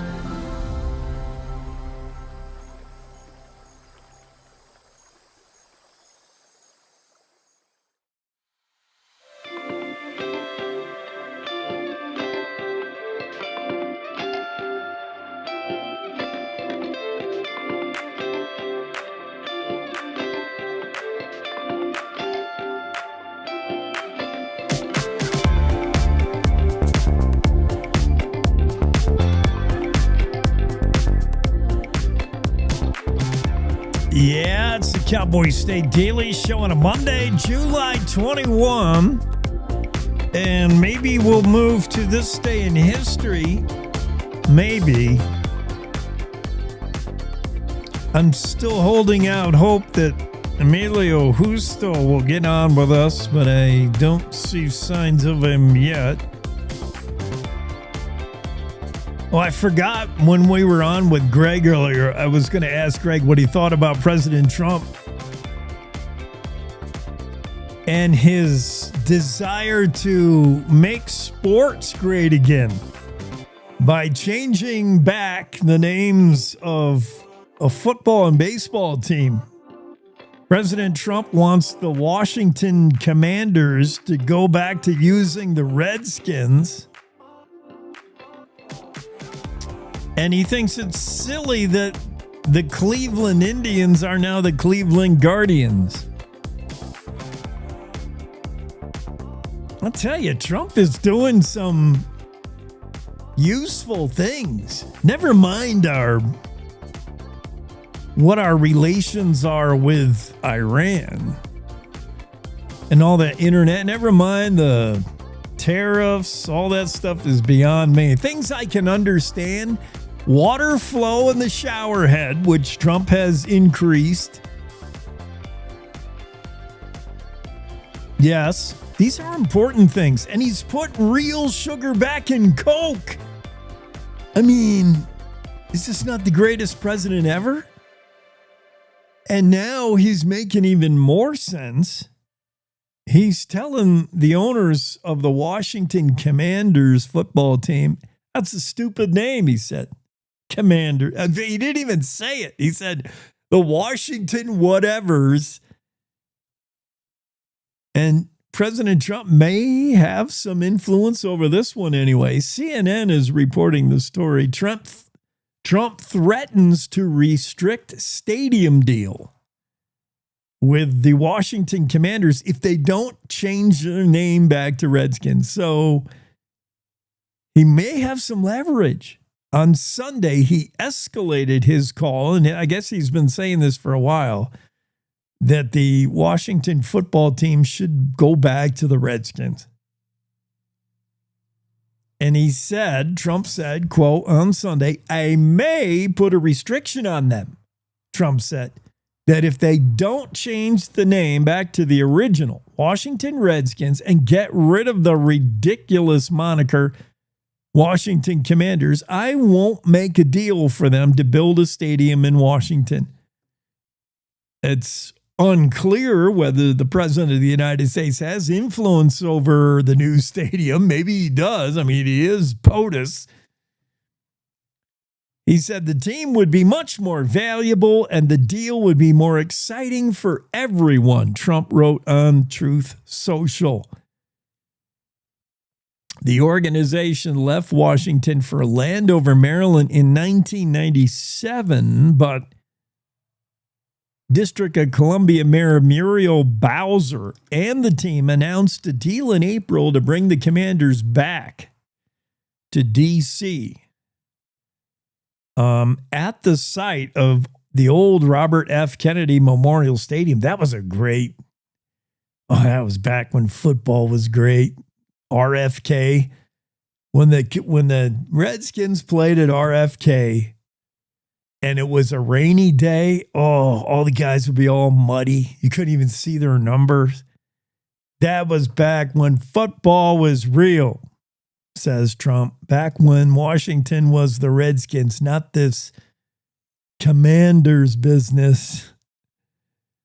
No word on whether the Washington owners are going to play ball, so to speak, but there is word from Cleveland that the Indians, formerly the Indians, the Guardians, are not going to change their name. Trump has also expressed his opinions regarding the Cleveland Guardians. President of the United States declared on Sunday, again, probably because it was on his mind with the Washington Commanders, he reiterated Sunday. He said the two professional sports teams, the Washington Commanders and the Cleveland Guardians, should go back to their old team names. President Trump made the declarations on Sunday on his Truth, his Truth Social platform. He wrote, the Washington whatevers should immediately change their name back to the Washington Redskins football team. He said there's a big clamoring for this. I think he's right. I think a lot of people want this. He said, likewise, the Cleveland Indians, one of the 6 original baseball teams with a storied past, he said, our great Indian people in massive numbers want this to happen. Their heritage and prestige is systematically being taken away from them, Trump wrote. He said, times are different now than they were 3 or 4 years ago. We are a country of passion and common sense. Owners get it done, he wrote in capital letters. The Guardians have officially responded now to Trump's plea to change their name. Cleveland Guardians president Chris Antonetti released a statement on Sunday night saying no, they're not going to change their name, basically. He wrote, I understand there are very different perspectives on the decision we made a few years ago, but basically that decision is not going to be reversed despite President Trump's desires to change the names. All right. I just, me and Trump, we don't like change. I like things the way they were in the old days. I'm not sure where our scheduled guest is. Not the first time we've been stood up. Emilio Justo, last call. Otherwise, we're going to this day in history and dig into some more news. Here's what happened on this day in history. 1860, Fenimore Chatterton. What a toity name that is, Chatterton. Fenimore Chatterton was born in Oswego County, New York, 1860 on this day. He would eventually find his way to Wyoming, where he became a businessman, politician, lawyer. Relocated to Sheridan, was elected to Wyoming Secretary of State in 1898. So hear that, Chuck Gray? One of the early secretaries of state was Fenimore Chatterton from Oswego County, New York. After having served 2 terms in the legislature, he became the SOS. The death of Governor DeForest Richards made Chatterton governor in 1903, but he was not reelected in 1905, and he resumed his private practice in law thereafter. This day, 1867, Fort D.A. Russell was established outside of Cheyenne, right there on Crow Creek. It survives today as an active duty military post, now as Warren Air Force Base. 1885, Owen Wister, you know that guy, he penned The Virginian.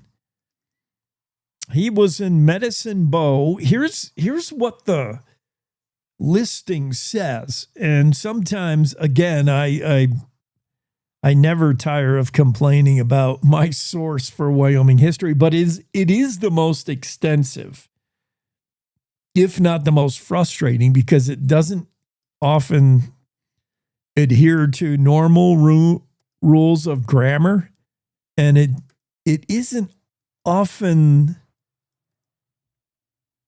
illuminating enough. It leaves you wondering too many times. For instance, Owen Wister, here's exactly how it reads. Owen Wister was in Medicine Bow again, so presumably he had been visiting before, this time spending the night in the corner of a store. Okay. It's so many questions. What store? Why did he spend the night in the corner of a store? Medicine Bow in 1885 could not have had too many stores. Medicine Bow, Wyoming in 1885. I mean, even now today, Medicine Bow has how many people? 238. Back in 1885, maybe it had more. But why was Owen Wister sleeping in the corner of a store?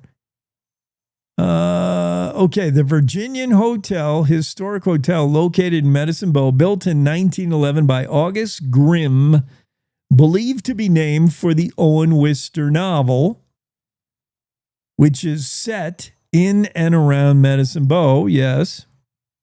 The hotel was eventually added to the National Register of Historic Places in 1978, rightfully so. The Virginian Hotel. It's not the only Virginian hotel in Wyoming.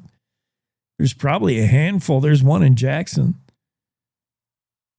This one built in 1911, named for the Owen Wister novel. So if Owen Wister had made repeated visits to Medicine Bow, if he wrote the Virginian with the idea that it was set in the Medicine Bow area, obviously you would name your hotel the Virginian later. But why was Owen Wister sleeping in the corner of a store in 1885? You get me. And what store was it? This day in 1890, H.G. Welch, not to be confused with H.G. Wells, the famed author, H.G. Welch demonstrated that strawberries could indeed be raised on the Laramie Plains, which are generally at least 7,000 feet in elevation. Way to go, H.G. Don't let them tell you can't grow strawberries that high. He did, and he did it in 1890. The Bighorn County Fair was canceled this day, 1942. I can only assume war-related. And a happy birthday to U.S. Senator John Barrasso, born in Reading, Pennsylvania, on this day, 1952. 1974, the Campbell County Rockpile Museum opened. On this day in 1987, the most powerful tornado in Wyoming history. The Teton Yellowstone tornado was an F4. Touchdown in Yellowstone National Park. If you think that's rare for a tornado to appear in western Wyoming, you're correct. That is very rare. Left a path of destruction 1 to 2 miles wide, 24 miles long, leveling 15,000 acres of mature pine forest. An F4 This day in history, 1987, Teton Yellowstone tornado. 2010, the state code was adopted by the legislature. That's the Cowboy code. I don't have time now to take you through all 10 of the codes, but 10 elements of the Cowboy code on this day in history adopted by the state in 2010. And finally, in 2022, Wyoming Attorney General at the time, Bridget Hill, informed the governor that nothing precluded Wyoming's trigger law prohibiting most abortions from going into effect following the Dobbs decision. These things happen on this day in history.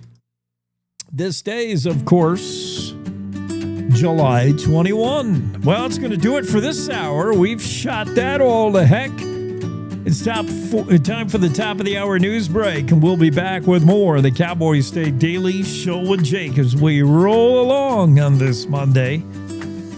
Still to come, lots of stories over the weekend that were just too good to be missed. And we'll talk about them when we come back. Cowboy State Daily Radio Network.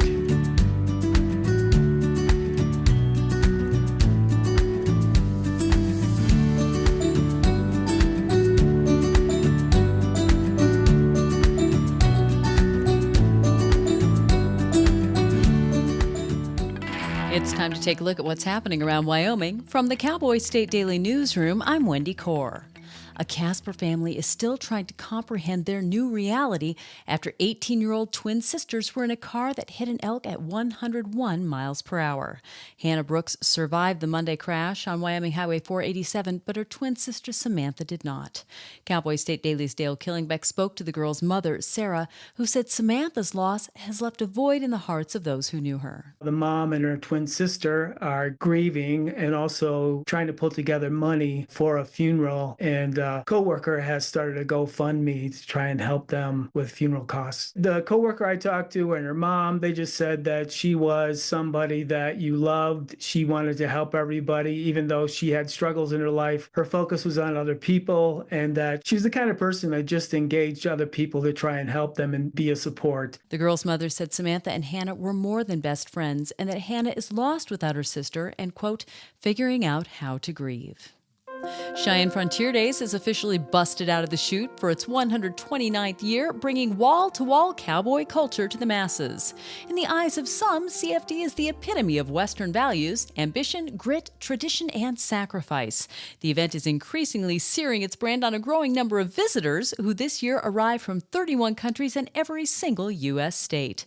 Cowboy State Daily's Zach Sontag spoke to some of those out-of-staters who are hooked on Frontier Days. For a lot of folk in Cheyenne, rodeo is in the blood. They've seen it their entire lives. But then you see folk from the East Coast, from the big city, from New York, from Brooklyn, coming out to Cheyenne. And it is otherworldly. It is something totally exotic, totally alien, and they absolutely love it. They love the fashion. They love the culture. They love the excitement. They said, compared to what they've seen, other rodeos elsewhere, Cheyenne Frontier Days is the absolute best of the best. Whether this is your proverbial first rodeo or just your first time to Cheyenne, Frontier Days is going to leave a mark, especially if you're coming from a big city. Anecdotal evidence suggests bison might have specific behaviors associated with death and mourning. Cowboy State Daily's Andrew Rossi reports about one recent incident in northern Yellowstone in which several bison were maintaining a constant vigil around one that had died, circling around the carcass for more than an hour. We like to anthropomorphize or give human emotions to other animals, so it's not really safe to say if bisons have emotions in response to death, but I spoke to several people who observed bison doing the same similar sort of patterns when confronted with a carcass of any animal, let alone another bison, where they sniffed, they circled, they held their tails erect, and they lingered in the area for a prolonged period of time. We don't think of them as particularly intelligent animals, but they might have some observable and documentable rituals associated with the concept of death or around carcasses. Elephants, dolphins, whales, chimpanzees, and dogs have exhibited distinct behavioral changes and reactions when confronted by death. But there's no scientific evidence suggesting bison understand the concept of death or have specific mourning rituals. I'll be back with more news right after this. The Wyoming way of life. There's nothing like it. And no financial partner like your local cooperative credit union to help you live life the way you want to. We help you save for a brighter future, borrow for your dream home, start your small business. We've got your finances, and you've got plans, so go ahead, pitch a tent, head for the rodeo, reel in a big trout, fire up the smoker. Wyoming's credit unions are here to stay and here for you. When Ian Munsick was writing his song Cheyenne, he was imagining what it would be like to headline the Cheyenne Frontier Days stage. Friday night, there was no more imagining. Cowboy State Daily's Renee Jean reports that Munsick became the first Wyoming native to headline Cheyenne Frontier Days with a chorus of adoring cheers and whistles from fans who had come for the show. When Ian was talking to me about it and he was explaining why it was so important, he actually started to choke up a little bit, talking about how, he's just a Wyoming boy, wanted to go out there, make his state proud. And when he was talking about his parents being in the audience, that's what he's really nervous about. His dad's the one who taught him to play. So for him, getting to play Cheyenne Frontier Days, getting the Cheyenne headliner belt buckle, all of that meant a lot. Munsick said he sees the Cheyenne stage as the biggest of his career to date. And that's today's news. Get your free digital subscription to Wyoming's only statewide newspaper by clicking on the daily newsletter button at cowboystatedaily.com. I'm Wendy Core for Cowboy State Daily. If you're watching this, I didn't make it. Thanks to people like you and the American Heart Association, my family never had to see this video. I was a healthy 47-year-old, no symptoms. But then my doctor discovered I had a bad heart valve that was beyond repair. The scariest day of my life was when I was sitting on a gurney. Deep down, this could be it. This little heart valve did something really big. It saved my life. I wouldn't be here today without it. The research for this heart valve was funded by the American Heart Association. Since my surgery, I had a son get married. I had a daughter graduate high school. I had another daughter give birth to a precious boy. I would have missed all that. To learn more about the American Heart Association, go to helpheart.org today.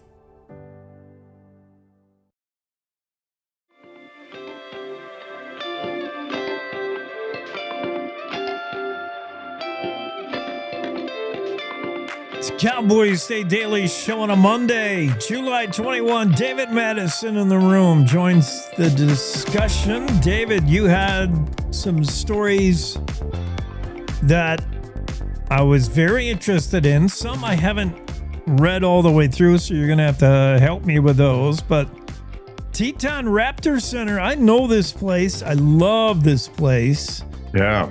Coolest birds ever, coolest place. And what's going on with this? The birds are singing along with a concert. Like, what's happened? Yeah, it's kind of an indescribable event. I really want to thank everyone at the Raptor Center and those with Teton Grand Teton Music Festival. So they do this outreach. There's a variety of ways to attend these free concerts with these world-class musicians that flock into the valley there every summer. And one of the partners they work with is the Raptor Center. And the Raptor Center has this restored barn with a kind of, high ceilings and exposed wood. And it's just a marvelous place to listen to music. But it has windows that are covered with these stickers to prevent bird strikes. And so that's not the best place to actually hear the harmonizing that can happen between birds and musicians. And so the program was really more inspired by this collaboration and the community's love of birds and raptors. And so that the Megan, who is the education outreach person there, helped curate this program with pieces that were inspired by birds. And so the composers had said later, that I was inspired by birds and bird sounds. And in fact, there was one composer who was a prisoner in Poland during World War II, and he volunteered to take the night shift of one of his prison duties. So he would be there at dawn to hear the bird sounds, and talked about this after he got out later, and how he had to write to whatever instruments they actually had at the prison camp. And so it was 3 musicians, a clarinetist, a cellist, and a violinist. And I am still just blown away by being able to sit, a few feet away and join this group of, I don't know, maybe 50 people, just totally enraptured by this music. And the best moment for me was with this violinist did a solo called the Appalachian Waltz. And the curator said, look, you close your eyes and you're going to think you're listening to 2 violins at once. And it was true. It was just amazing what this guy could do, basically playing I asked him at the end, how he had done it. And he said, it's very hard. You're basically playing it in 2 different ways at once. Just like when you hear bird sounds, that are kind of overlapping, but somehow still work. But for those watching right now and reading the article, if you're in Jackson or headed that way, I think it's tonight at the Murie Cabin. They're doing this same performance, and that is where you may be able to see and hear what has happened before. When they've done this same program outside or other programs outside, there will be moments when the audience can hear that the birds are tuning in and harmonizing with the musicians. And so I didn't get to experience that, but the article, kind of lays out what you're in for if you want to go catch that free concert tonight. Crazy. These on the road programs, it's Grand Teton Music Festival and getting involved with Teton Raptor Center. Teton Raptor Center, besides rehabilitating injured raptors, whether it's a bird strike, hits a car, or nobody knows, like an owl fell out of a tree. I mean, they get them back to they can be released in the wild. If not, they may be a resident ambassador and they'll be used in certain programs. They go around to schools. You'll find them at the fair. I mean, their outreach is unbelievable. And I would have never guessed their outreach included music, like the Grand Teton Music Festival. That's pretty neat. Yeah, it's a very lucky thing for the Jackson community. They're able, this education program brings small groups of musicians to different corners of the community and basically creates a soundtrack around that. So it's definitely not just Raptor Center stuff. It's all kinds of groups they work with. And I had a very good time. Yeah, and the way that I've learned how they determine whether or not you stay, unfortunately, and become an ambassador, or they release you into the wild. They have this enclosure where I met a Swainson's hawk. Yeah, named, I think it's Pava, and Pava was put through the test of where they have live mice, I think, running around, and can it swoop and hunt? And because Pava had a bird strike, or I think hit a car or got hit by a car, lost an eye. And so Pava kept swooping in to catch the mouse and was missing it always just by a little bit, just like you would miss your golf putt probably if you had one eye. So she is, was there to greet us and was so cool how she fluffed her feathers up. And yeah, it was remarkable. I had so much fun. Big thanks to all those folks. I imagine with the one eye, you lose that 3D depth perception. You're just always off. They have a flight barn where the birds, just fly, like they test them out, make sure they can fly all right if they had a wing injury or something. It's incredible. And I've been in that barn where they had this little performance that you were at. And I was there when they just took over this place, and the barn was not there. You didn't want to put any people up there, man. It was rickety. So they've obviously fixed it up really nice. Wow. It's so just cool. Right there in Jackson, right by Flat Creek. I mean, it's It's amazing. Yeah. Excuse me, in Wilson. Let's completely shift gears and seasons. We're going to go south of Jackson now, down the Hoback, where we're getting into an avalanche-prone areas not far from me. The cow of the woods and calf of the woods, they slide all the time. Oh, my goodness. And a lot of times it's just it's pretty remote. I mean, there's a lot of traffic, but there's cell service is terrible, if any, and it's a problem area. So what is this new cutting edge avalanche radar system? Is it going to detect avalanches before they even happen? What is it going to do? Yeah, for those that are familiar with the area in Teton Pass, they used to fire a howitzer up at Glory. So they don't do that in the Hoback for the cow and calf of the woods slide chutes. They have these things called obelisks, which are remotely triggered that create a concussion, and so they can have a controlled slide so it doesn't build up into the big one and take out traffic and close the highway. But they want to improve that. They want to improve that remote sensing and prediction. And so, as some pointed out to me, some readers saw the article. You might have seen there was some technology and then a picture of the Matterhorn. Well, this is technology brought in from Switzerland. They haven't gotten it yet. I think that they've got the money approved, but like with so many federal dollars, that it's hung up in the Washington system right now. Yeah. But the plan is, the Forest Service has approved it. That's how I spotted it. I just saw it in a little Forest Service notice. They've approved it. Those really skilled avalanche techs that work for the Wyoming Department of Transportation, they've laid out this whole plan. The YDOT was great. They sent me a ton of information on this. And what it will be is radar. So it's avalanche radar. I'd never heard of this till this story.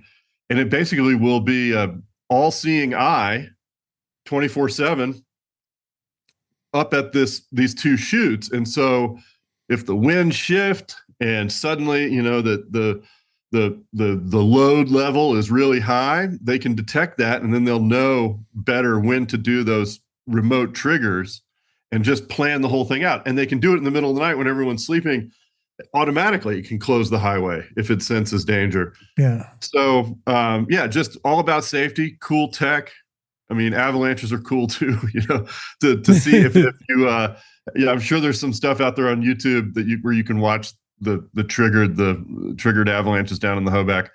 And yeah, hats off to them for doing that. I hope the money comes through and it's a big deal for commuters and, skiers and it's the southern corridor that gets you into Jackson. So, we'll keep watching it and do a follow-up story once the snow starts falling. Yeah, and Teton Pass is so well monitored, and it's such a crucial artery that there's eyes on that 24/7, literally eyes on. So avalanche mitigation there happens just de facto. At this point, they know if there was a big snow of such and such inches and it was heavy, they're just going to automatically do avalanche control that night at 2 a.m, and for those who don't know, avalanche control is purposely causing an avalanche when the road is closed and then getting all the snow off the road so it doesn't happen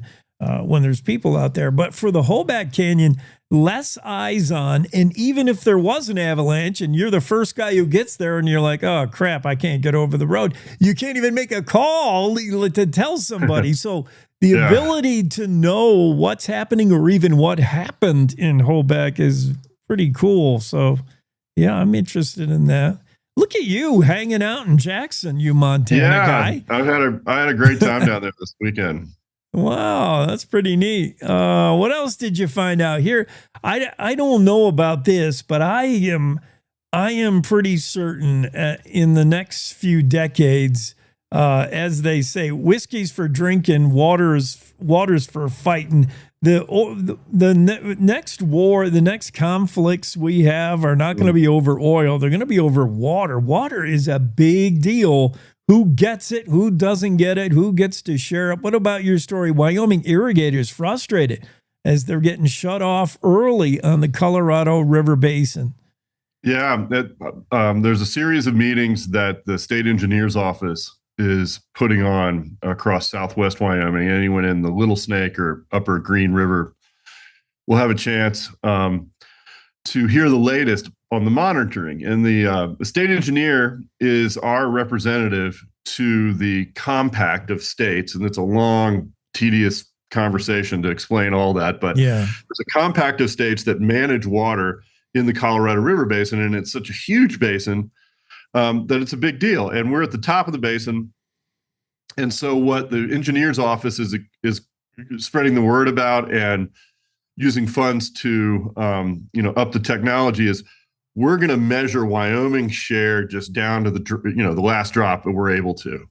So when water, it appears that the amount of water in the whole system is going down, Wyoming will be able to at least better explain to the ranchers, like the one I spoke with in Sublette County, why they only have a few weeks of irrigation perhaps, or why they have to shut down early. The rancher I spoke to said, it's hard to see the water go downstream and know that it's going off to some other uses that maybe aren't regenerating the system the way they do. He said when you flood irrigate pasture next to the Upper Green River, a lot of that water goes back into the system. So you're not completely extracting it from the watershed. And just understanding exactly how much is in and how much is going downstream and how much is going into each ditch. There's something like 20,000 ditches, I think, or 20,000 outlets off of the Green and Little Snake. Yeah. And so anyway, get out there if you want to get involved in water issues. This week is, I think they're all over Rock Springs and Pinedale, I believe, and even down in Bags. And, I spoke to an activist who I recommend if you want to follow her on TikTok. She is able to take this tedious water policy and put it into these entertaining little sound bites and social media content. She's the Western Water Girl. She's based in Durango. Her name's Teal Leto. And I've been following for a while, and she's kind of my go-to expert. And so I called her and she said, hey, this is a really unique opportunity Wyoming is presenting to its residents, because a lot of this gets done in really opaque, closed room, outside the public view. That's not subject. This whole compact isn't necessarily subject to open meetings law, according to her. And so, yeah, anyway, check out our story. There's a list and schedule of the meetings, and hope you all get involved. That water compact is super complicated. And how important is this issue? We're talking about your share of the Colorado River in Wyoming. Like, it's not even the Colorado River here. It's the Green that feeds the Colorado. Right. And there's been efforts, Aaron Millions, there's been efforts to siphon off the Green before it ever gets to the Colorado in order to feed the thirsty Front Range in Colorado. Everybody wants to dip their straw in the Colorado. Everybody already does. This is a river that no longer reaches the ocean. It's sucked dry before it ever gets there.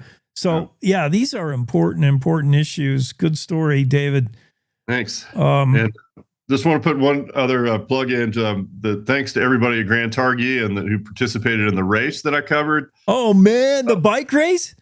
Yeah, it's the downhill. So it's the Coulter Cup, named after the famous mountain man who legend says he outran the Blackfeet. Yeah. And lived to tell the tale. Well, man, it was an amazing watching these guys go from being all amped at the top. So I rode the lift up to the very top of Fred's there at Grand Targhee. Yeah. Everybody's amped, ready to go. And then I interviewed a few people, took some photos. They started going down. It's about a half hour. Takes a half hour to drop about 4,000 feet all the way to the bottom. And yeah, everybody interviewed down there just says, I can't feel my hands. Yeah, dude, it's just like pounding. Oh my goodness.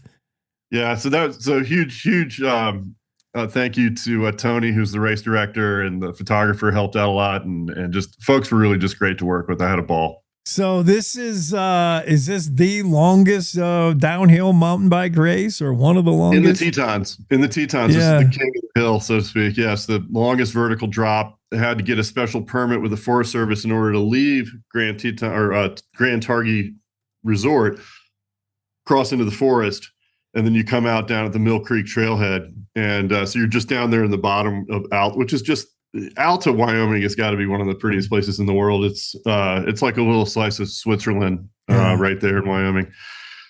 So anyway, yeah, I had a great weekend. I'll be up there in Alta Thursday for a wedding up there at Grand Targhee. Yeah, it is beautiful. Good call. Fantastic. That's 4 varied stories right there. All from, Western Wyoming. Yeah. Hey, we'll see you next week. Yeah, come back soon. All righty. Bye-bye. Cowboy State Daily Show, and that's David Madison with stories about Teton Raptor Center partnering with the Grand Teton Music Festival, creating some beautiful music for the birds or people. Cutting edge avalanche tech plan for the Hoback Canyon. The adrenaline rush of one of the record longest downhill mountain bike races in the Tetons. I can't imagine. You better armor up, man. You better wear everything. I won't do it. I can't do it. I'm too old for that. Wyoming irrigators frustrated by getting shut off early on the Colorado River Basin. As who gets what share of the Colorado River includes rivers that feed to Colorado, like the Green or the Siskiyou, as we say in Wyoming. Good stories from David Madison of the Cowboy State Daily. We'll be back right after this quick break. Wyoming is a big state. There's so much ground to cover, so many stories to tell. But the Cowboy State Daily News team is up to the challenge. I'm Wendy Core, host of Cowboy State Daily Video News. Whether it's politics in Cheyenne, energy issues in the Powder River Basin, or grizzlies in Yellowstone, our talented crew of experienced journalists are out there finding and telling the stories that matter. What's the best restaurant in DuBois? Renee Jean checks it out. What's the most recent Supreme Court decision mean to our everyday lives? Claire McFarland explains. How is the upcoming elk hunting season shaping up? Mark Hines lets us know. Every day, I talk to the reporters who are covering the topics, issues, and people that are important to Wyomingites, and in our daily newscast, I bring you those stories. Tune into the Cowboy State Daily Video Newscast every morning, only on CowboyStateDaily.com. This is the Cowboy State Daily Radio Network. I don't think that many kids in my son's school even do it. He makes fun of his friend who vapes. He would never try it. She's into soccer. She's on the honor roll. She's just not the type. No way. No way. No way. No way. My kid would never vape. Get your head out of the cloud. Today, nearly 8,000 kids will start vaping. Maybe even yours. Learn about the dangers at talkaboutvaping.org. My biggest fear in the middle of my addiction was that I would never be able to get over it and that my kids wouldn't have a father. I overdosed on heroin and I lived. And I started thinking, you know what? This isn't my story. For the longest time, fear held me back from ultimately being who I wanted to. I found the Fatherhood program and it was one of the best decisions I've ever made in my life. My desire to change had finally outweighed my desire to stay the same. I felt powerless for so much of my life that it's important to me that my kids are empowered and truly believe that if they can think it, they can do it. I definitely had to become a better man to be a better father. For the first time, I finally feel like I'm exactly where I should be, where I want to be.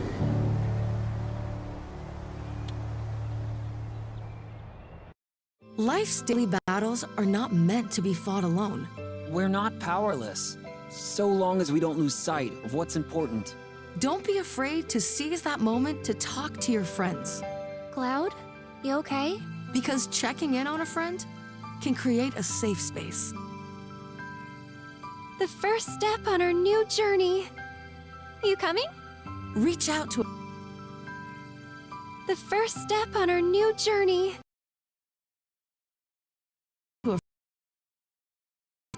is the awkward.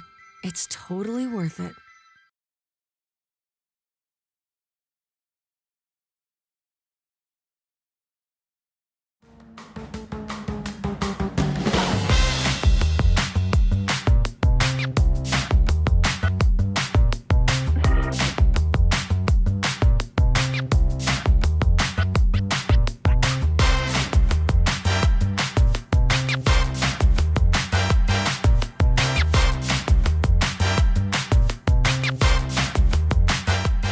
So many stories still to get to here on a Monday. The Cowboy State Daily Show with Jake. The Park Service had to euthanize a black bear in Yellowstone. This is a bear with a history of getting into trouble. A black bear in Yellowstone was killed. Food condition, the last straw was ransacking a tent and tearing down food storage poles. Yeah, once any bear learns to flatten tents in order to get food, I mean, can you imagine? That's bad learned behavior. Bears are really smart.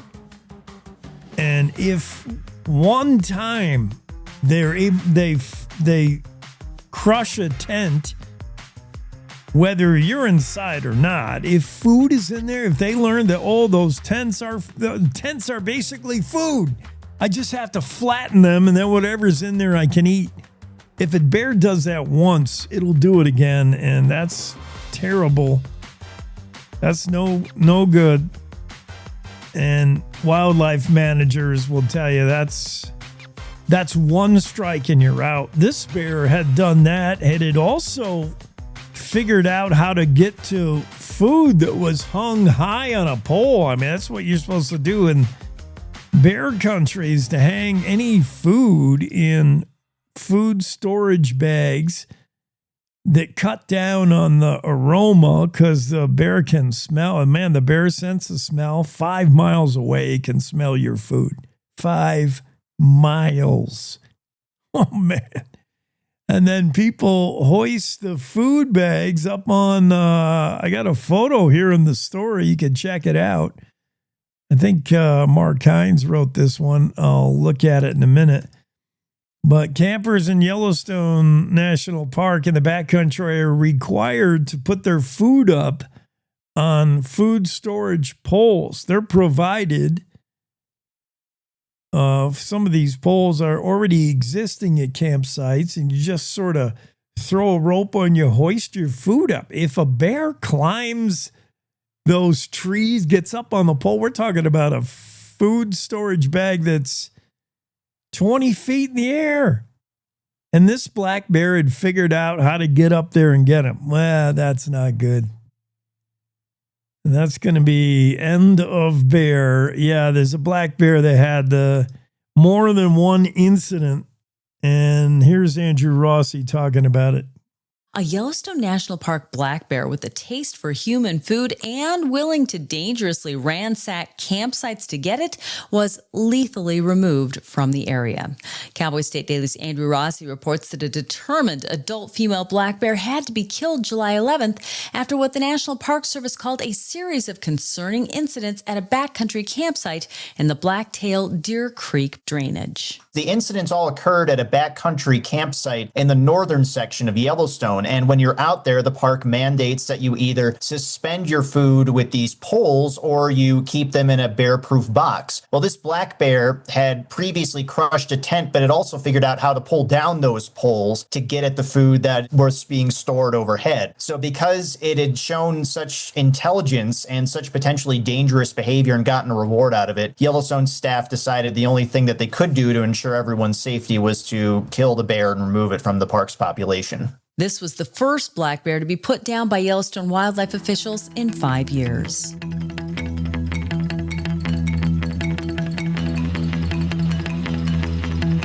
Yeah, you normally hear about grizzly getting into trouble, but black bears as well can be dangerous to humans, and they can get themselves in trouble and have to be removed.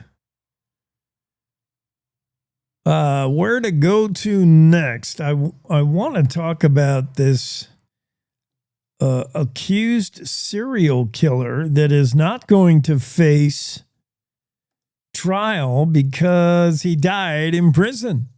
Clark Baldwin, convicted murderer, suspected serial killer linked to the deaths of at least 2 women in Wyoming, died unexpectedly Friday while he was being held in prison in Tennessee. Tennessee has a facility that holds overflow from, I think, or he may have been facing, he was facing charges in Tennessee. Okay. Because I know Wyoming outsources some of its prison inmate population, and I thought it was to Tennessee, but I can't remember. But Clark Baldwin, 64-year-old, was in Tennessee because he was facing charges there, convicted May 5th of murdering a woman in Tennessee in 1991. He was scheduled to face the music in Wyoming on 2 different charges in Sheridan and Sweetwater County to answer to the deaths of 2 women found along this state's interstates in 1992. These killings believed to corresponded with Baldwin's behavior. He killed the woman in Tennessee in 1992. These 2 women found alongside the interstate would make sense. It all added up to Baldwin and his career as a commercial truck driver.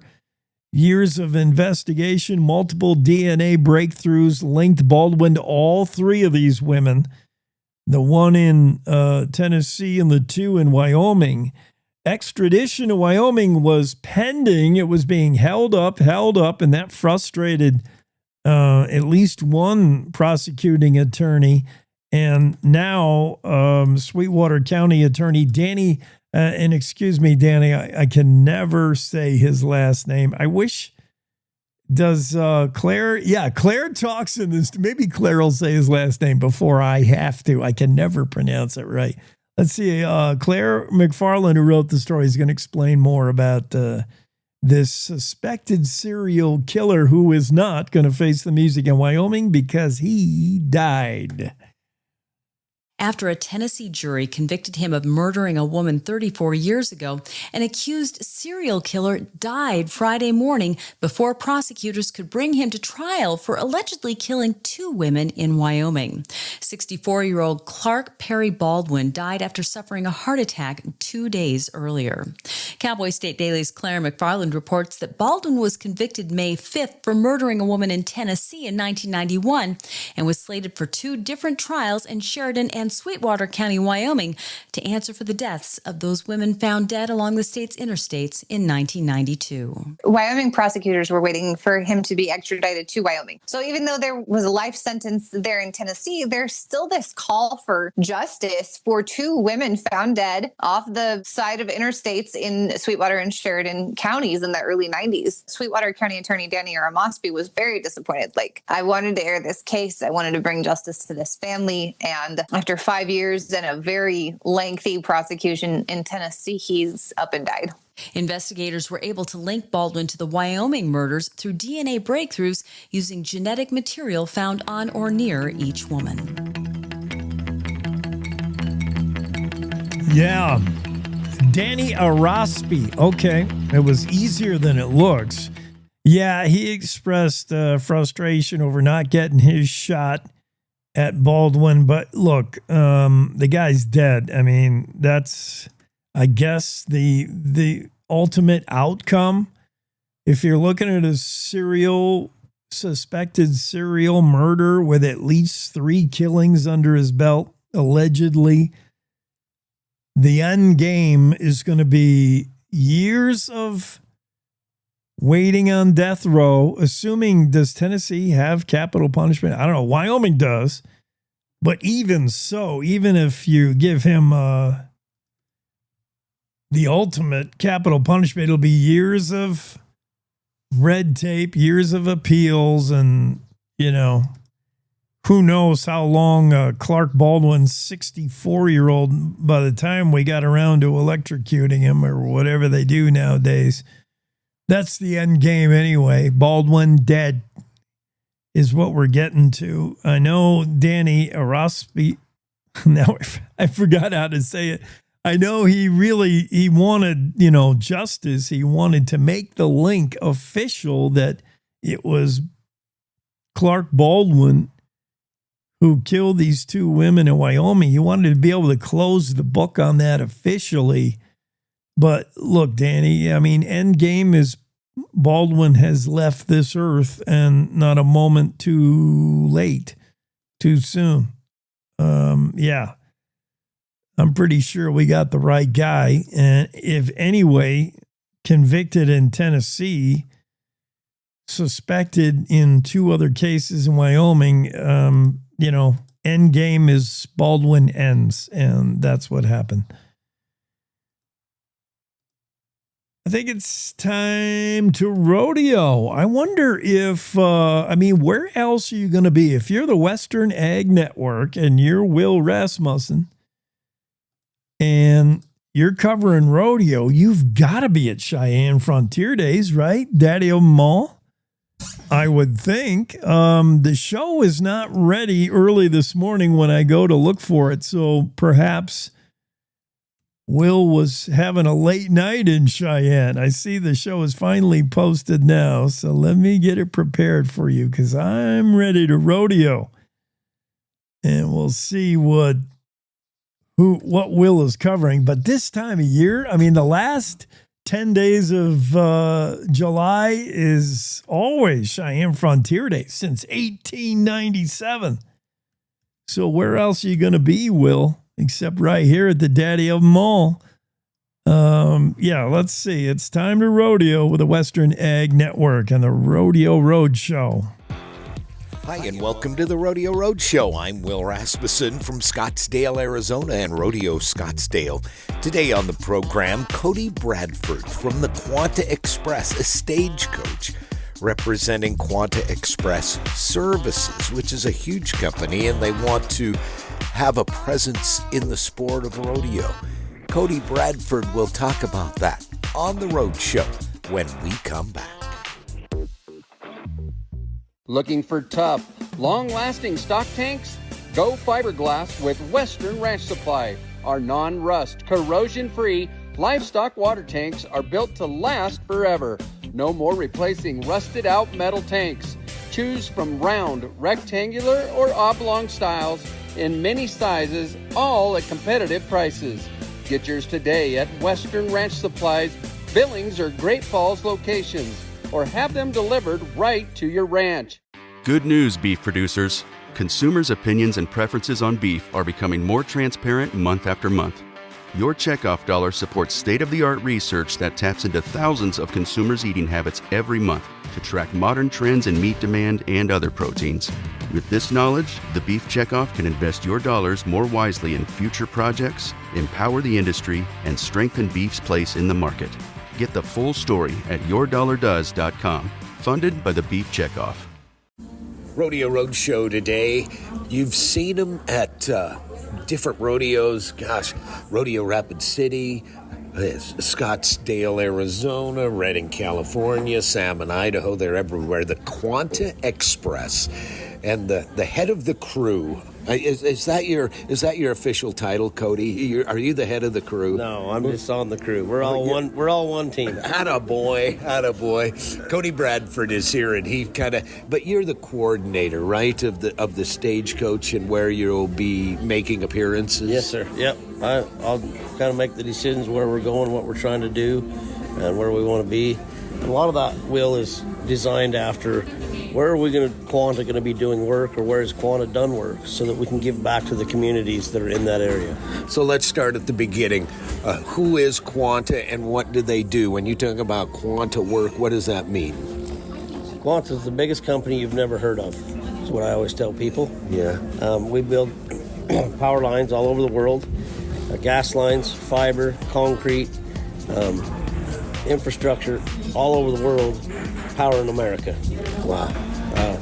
We do anything from windmills to solar to hydro, you name it. Cody Bradford of Quanta Express Services on the Rodeo Road Show. I'm Will Rasmussen on the Western Ag Network.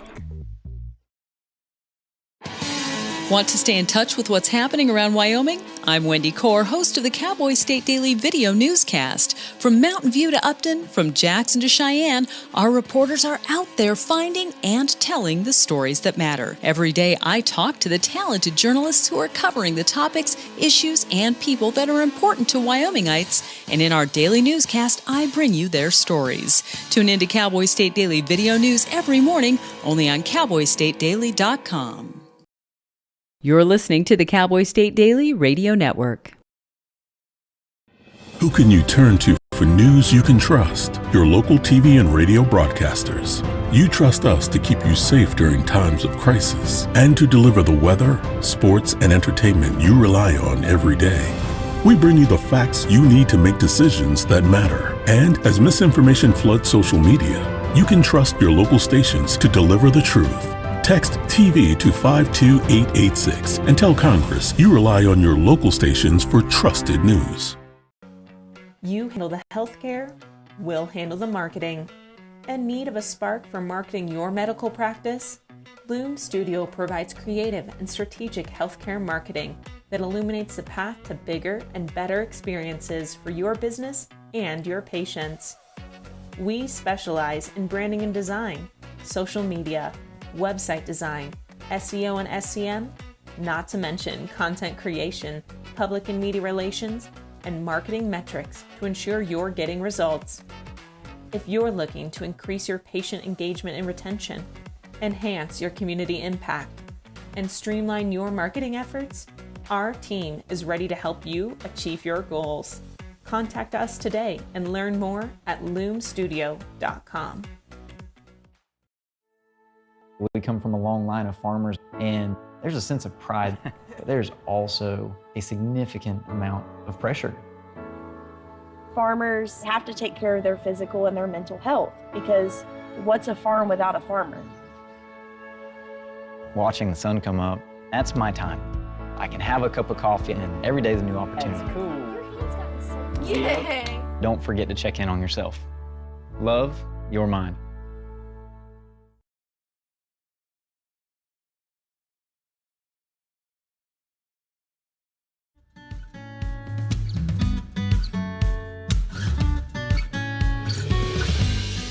Cowboy State Daily Show with Jay continues here on a Monday. We welcome into the room a wise warrior.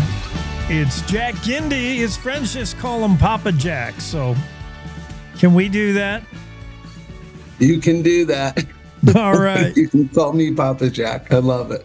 Well, here's what Papa Jack's going to talk about: bullying. And it seems, unfortunately, every month or every so often you hear about, certainly in Wyoming, you hear about teen suicide. It doesn't always get to that point, but a lot of problems in the age, and we'll talk about the age group specifically that you have probably seen, having 4 boys of your own and doing this program, which you do. You've got a book as well. You're talking about trying to bully-proof kids today, and not with a quick fix. Papa Jack's going to tell you how you do it right. You don't just fix flaws. You got to build.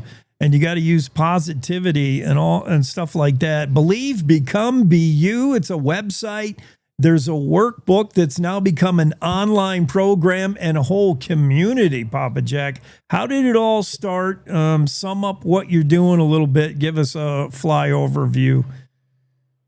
Well, Jake, if I may, though, first, can I say something about something that's crossed my path of awareness? And when that happens, I feel that I need to address it. And so this is to the parents of Samantha Brooks. There was a tragic accident in your state just a couple of days ago. And my message to them is just they are not alone, that there are parents like myself, who I lost my son 8 months ago, who are here in support, and there's a whole organization to help support them. So I beg them to reach out to me, and I would love to introduce them to it, and to let them know that Sam is with them. She's still there. She's still present. She's still with them, like my son Sean is with me. And so I needed to say that before I can get into what we had to talk about. So forgive me. No, that tells me more about anything you could say from this point out. I mean, you took the time to understand something this Wyoming and our community is going through, and that's pretty cool. Thank you so much for doing that. Sure. So building resilient kids, how do we deal with bullying? You know, the first thing is when kids are being bullied, the message that I have for kids that are being bullied is that it's not about you, what's happening, and the child that's doing it to you. It's really all about them. You know, and so what I want to say is I have this story of the eagle and the crow, and teaching kids to rise above what is really happening. A crow is the eagle's worst nemesis. You know, it's always pecking at him, always bothering him, always pestering the eagle. But the eagle doesn't pay any attention to it. The eagle rises above the crow by soaring higher, going into an altitude that the crow can't breathe. And he just lets it go. And so bullying, first and foremost, when you're in the middle of it, and parents, I beg you to work with your children and let them be heard. Don't try to dismiss what's happening and telling them to tough it up. Listen to them, hear them, and share with them what I just shared with you, that it's not other person, that person just acting out because of their own insecurities, and to rise above it. And the way that I teach, I do, Jake, have a whole program that I teach at Believe, Become, Be You. It's a program called I Believe in Me and Rich Life Mapping. I Believe in Me, which started in 2015. It was written by Mike Dooley, a best-selling author, and Rebecca Sagoda, taking his Infinite Possibility program and creating this program for kids. And what I've done is taken it and adapted it for an online course and a live course with me, Papa Jack, and added to it the Rich Life Mapping method, which teaches kids that there are 4 pillars in life that we need to pay attention to. L, longevity, take care of your body with nutrition, make it strong with health and fitness. I, inner peace, take care of your spiritual side, take care of the piece of you, the part that believes in yourself, your self-awareness, your social awareness. And we teach it through meditation and through visualization and journaling, writing. F in life, take care of the family and friends. Pay attention to those people, make deposits in their life, send them notes and messages of love, honor, and appreciation on a daily basis. And the last thing, E, economics and education, the business part of our life, to learn something new every day that's in alignment with whatever it is your goal. You take care of those 4 pillars, it builds a strong, resilient child. And the way we do it inside the program is a family. We bring families in together. So from that's how I take this approach. That's how what I've learned I'm 69 years old, what I've learned in my years of being a father, raising 4 kids, having 6 grandchildren, interacting with other kids in the program. And right now I'm involved with a bunch of families, actually taking families through it, which is really like the most awesome thing I've done in my life. And it's given me so much joy and reward. We're talking to Papa Jack. Go find out more and follow along with us if you can. If you have the ability to get on a smart screen, just type in Believe, Become, Be You. All those words, Believe, Become, Be You.com. That's Papa Jack and his online program. He's trying to bully-proof your kid and do it in a lasting, meaningful way. We're not talking this day and age, Jack, about, an episode of Andy Griffith where Opie learns, the kid who wants your lunch money, you got to stand up to him and don't be afraid to punch him. This day and age, we have cyberbullying. We have kids online. And when you're in that age group, and I have seen it aged like 10 to 14, suddenly what how others see you becomes the most important thing. Oh my goodness. You have to live up to everybody else, and it's worsened. That happened before internet, but now internet has made that 10 times worse.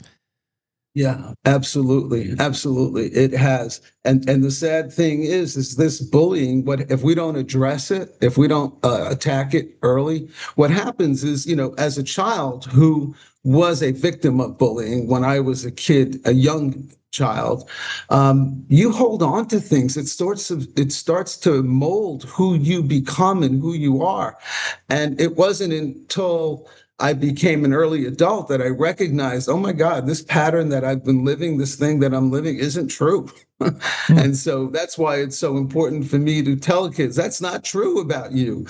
That is not your reality. That's just theirs, So, I get it. So, bullying, the internet today, what kids are trying to do is live up to that image of what they see. But it's 90% fake and AI generated, a lot of what they see. Yeah, it's illusion. And your eagle and crow thing is such a good, metaphor about the bully, the people that are attacking you, the bullying you as kids. It's so hard to convince a 12-year-old they're not attacking you or anything about you. This is more of what they feel. This is their insecurities manifesting that's bullying you. And it just building confidence in the person that's bullied is the key. How do you do that? How do you get the kids to believe in themselves, to become what they should be, first is your stuff is targeted, I would imagine, to parents who are going to filter this down to the kids, or who are you targeting?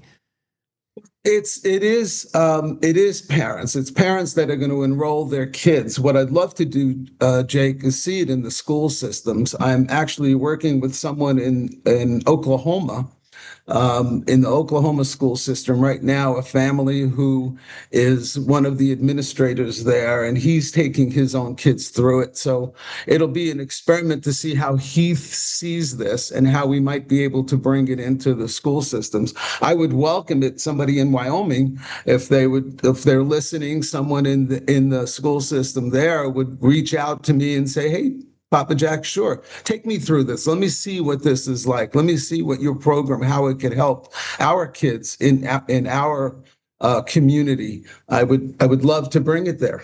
And that's why I formed the I Believe in Me Foundation to help pay for those programs. If there isn't budget for it, we can figure something out. So it's not I don't want money to be an issue.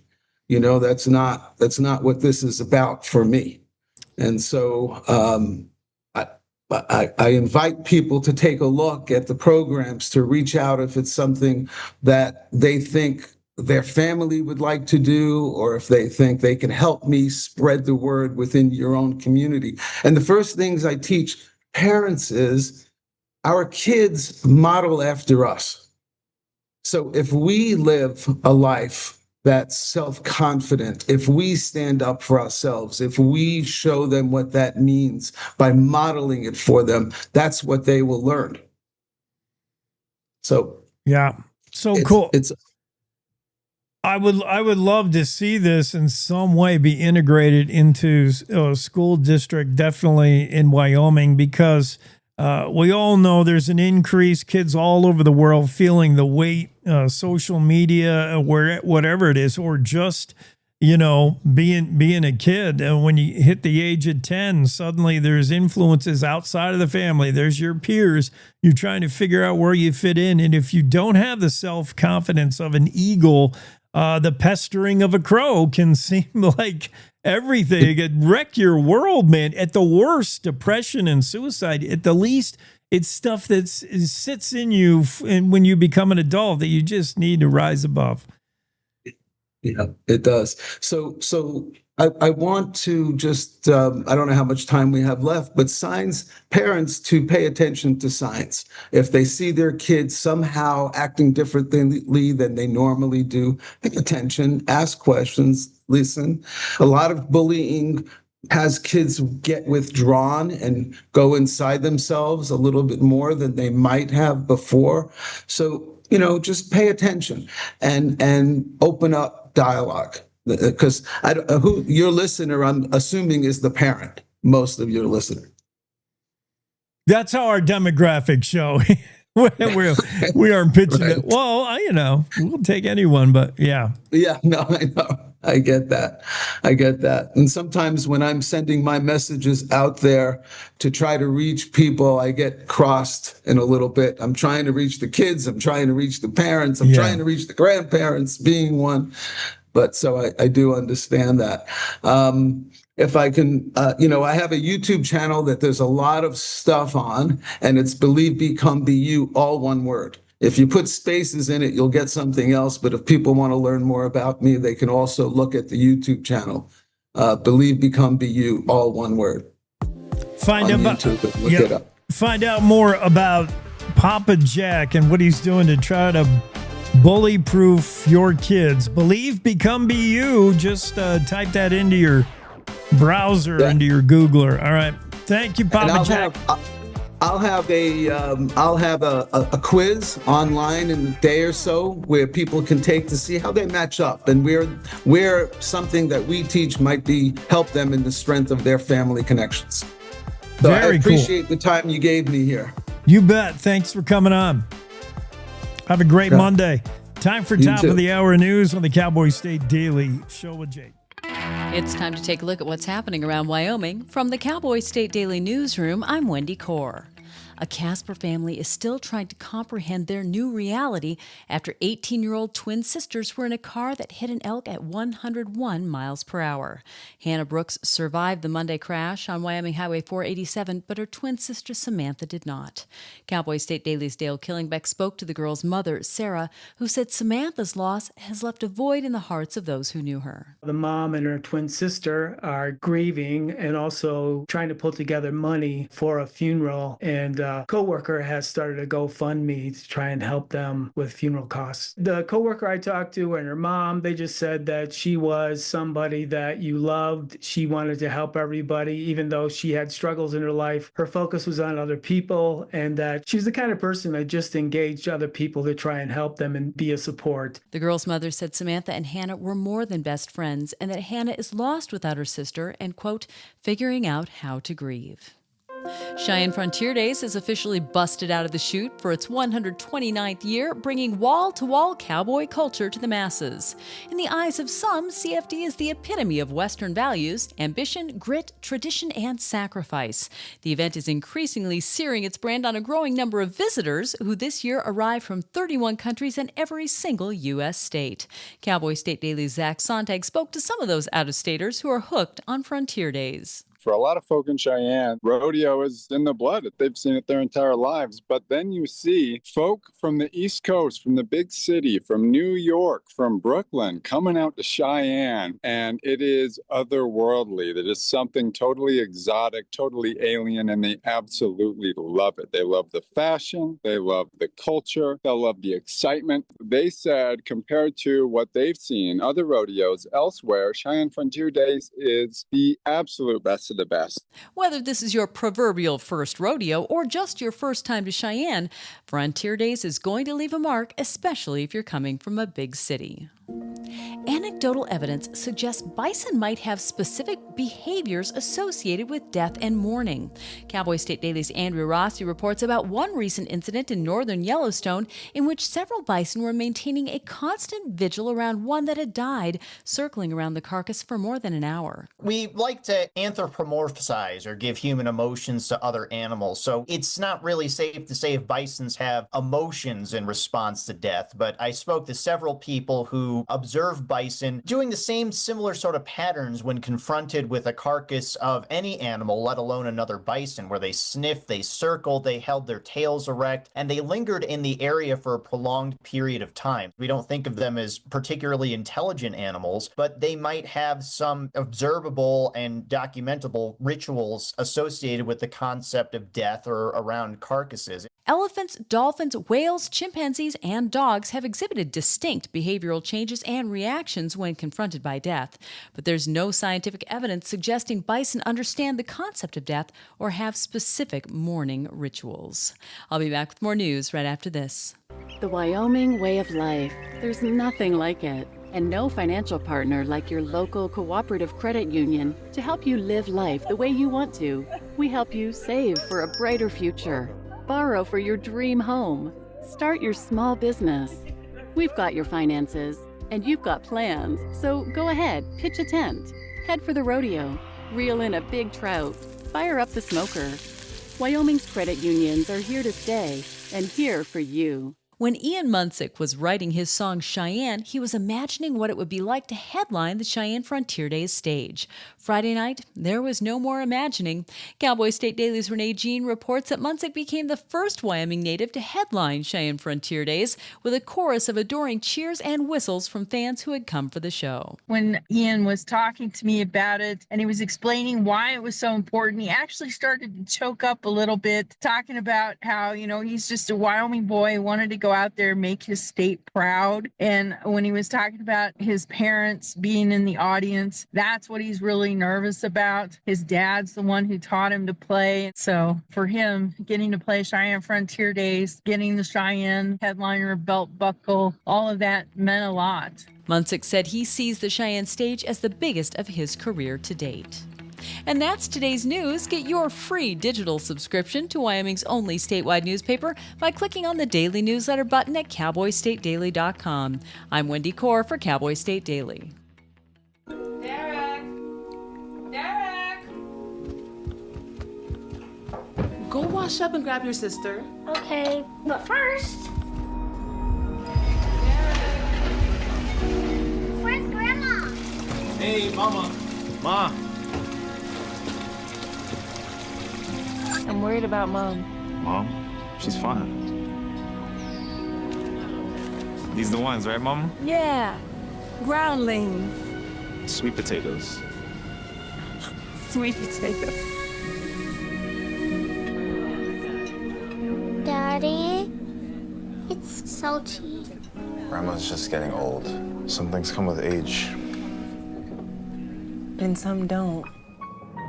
Early detection of Alzheimer's can lead to better care for your loved one. Add 2 eggs. Learn the early warning signs at 10signs.org.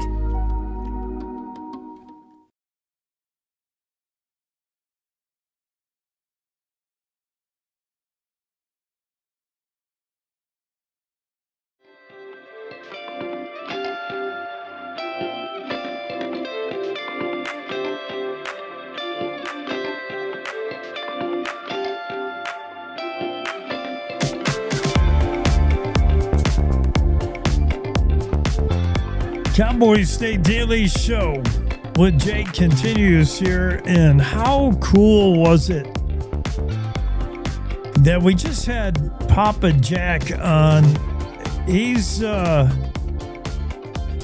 world renowned, certainly known throughout the United States for his efforts in trying to bully-proof, fight back against bullying, cyberbullying, school bullying, whatever the bullying manifests as. Certified trainer. He's got a whole online program, a best-selling workbook. And the first thing he did when he came on the show was to address something truly Wyoming.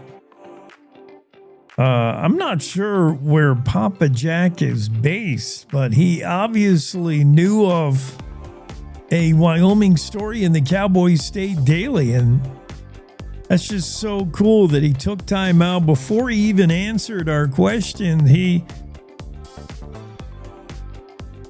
assured Hannah that her sister,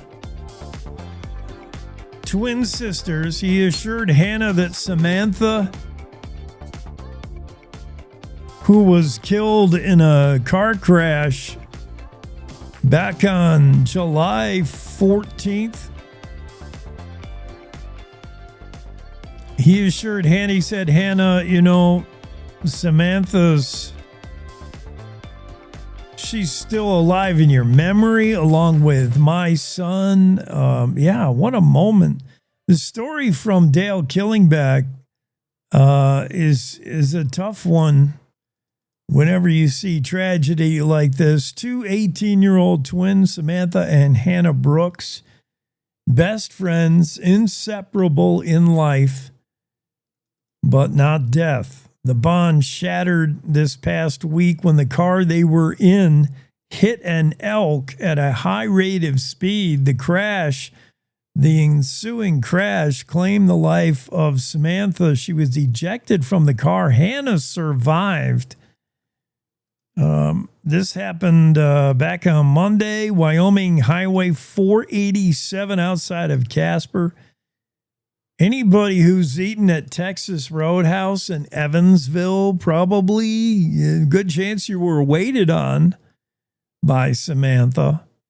She was one of the servers at Texas Roadhouse, always helpful, cheery, bright.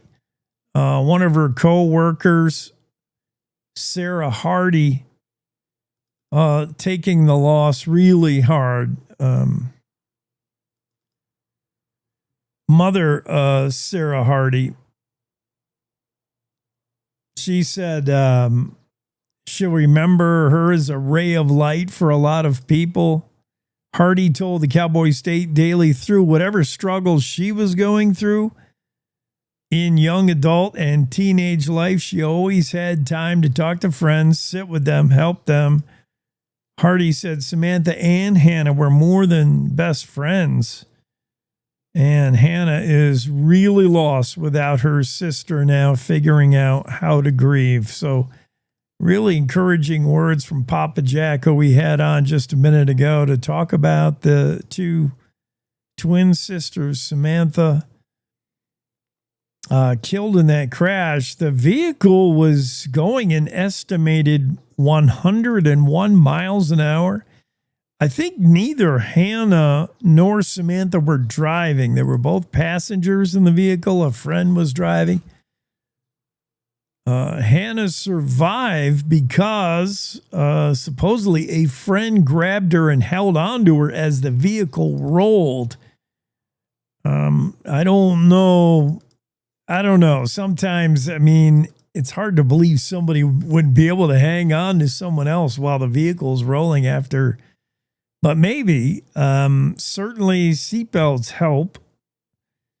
But Hannah Brooks said she was saved from being ejected because a friend grabbed her as the vehicle rolled. The driver was traveling at estimated 101 miles an hour, trying to swerve to avoid an elk, and then lost control of the vehicle. Wyoming Highway Patrol was not available for comment on this story, but yeah, it's not uncommon to encounter wildlife on the road, take evasive maneuvers, and find yourself out of control.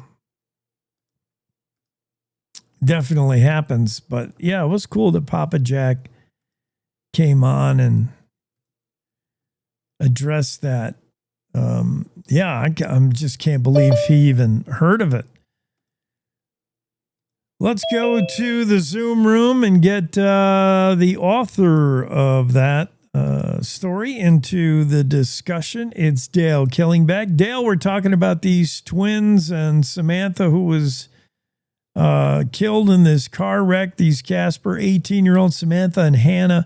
We just had a guest on who knew of this and said a few kind words for Hannah and how she's grieving her twin sister. These two, I guess, were more than just best friends. I mean, they're twins. We know how twins get along. Just a tragic story. So I'm confused. Neither one was driving. They were both passengers in the vehicle. Yeah, that's my understanding. Her mom told me that she had let a friend drive, and so Samantha was in the front passenger seat, and Hannah was in the rear with another friend. And I don't know what the hurry was. They were going pretty fast, but we've all know what happens when you try to avoid wildlife. Sometimes you lose control of the vehicle, and the vehicle rolled a few times. Well, I wasn't able to get a report, connect with the Wyoming State Highway Patrol, but according to the mom, yeah, it did roll, and her understanding was that Samantha was ejected out of the passenger side door, and she didn't have a seatbelt on, and Hannah didn't either. The only one in the car, her mom said, that had a seatbelt on was the rear passenger, and she grabbed onto Hannah as the car was impacting, I guess, the elk, and basically probably saved Hannah from leaving the vehicle. Gotta wear those seatbelt, kids. Yeah, that Texas Roadhouse in Evansville, which is pretty much Casper. I've been there. That's my favorite place to go eat, and I'm sure I have seen Samantha at some point, maybe even been served by her. I don't know. What a terrible tragedy, especially with the twins. I mean, to lose a best friend, that sticks with you for life, probably. But your twin sister, like, that's tough. Yeah, to be involved, to be there and see it as well, that's even worse. Yeah. Yeah. Well, let's go to a survival story. Who knew a Ford Pinto could save your life? A Ford Pinto and a toilet. What do they share in common? Well, they both have about the same usefulness. I don't want to get down on a Ford Pinto, but I remember those cars. This is crazy. The Big Thompson flood. They still talk about this in the Estes Park area. I worked, I cowboyed there for a season, and they'll never forget the Thompson flood. Woo. Yeah, I was actually stationed at Peterson Air Force Base in Colorado Springs when that happened back in '76. So yeah, I remember it as well, but not the drama of it like Mr.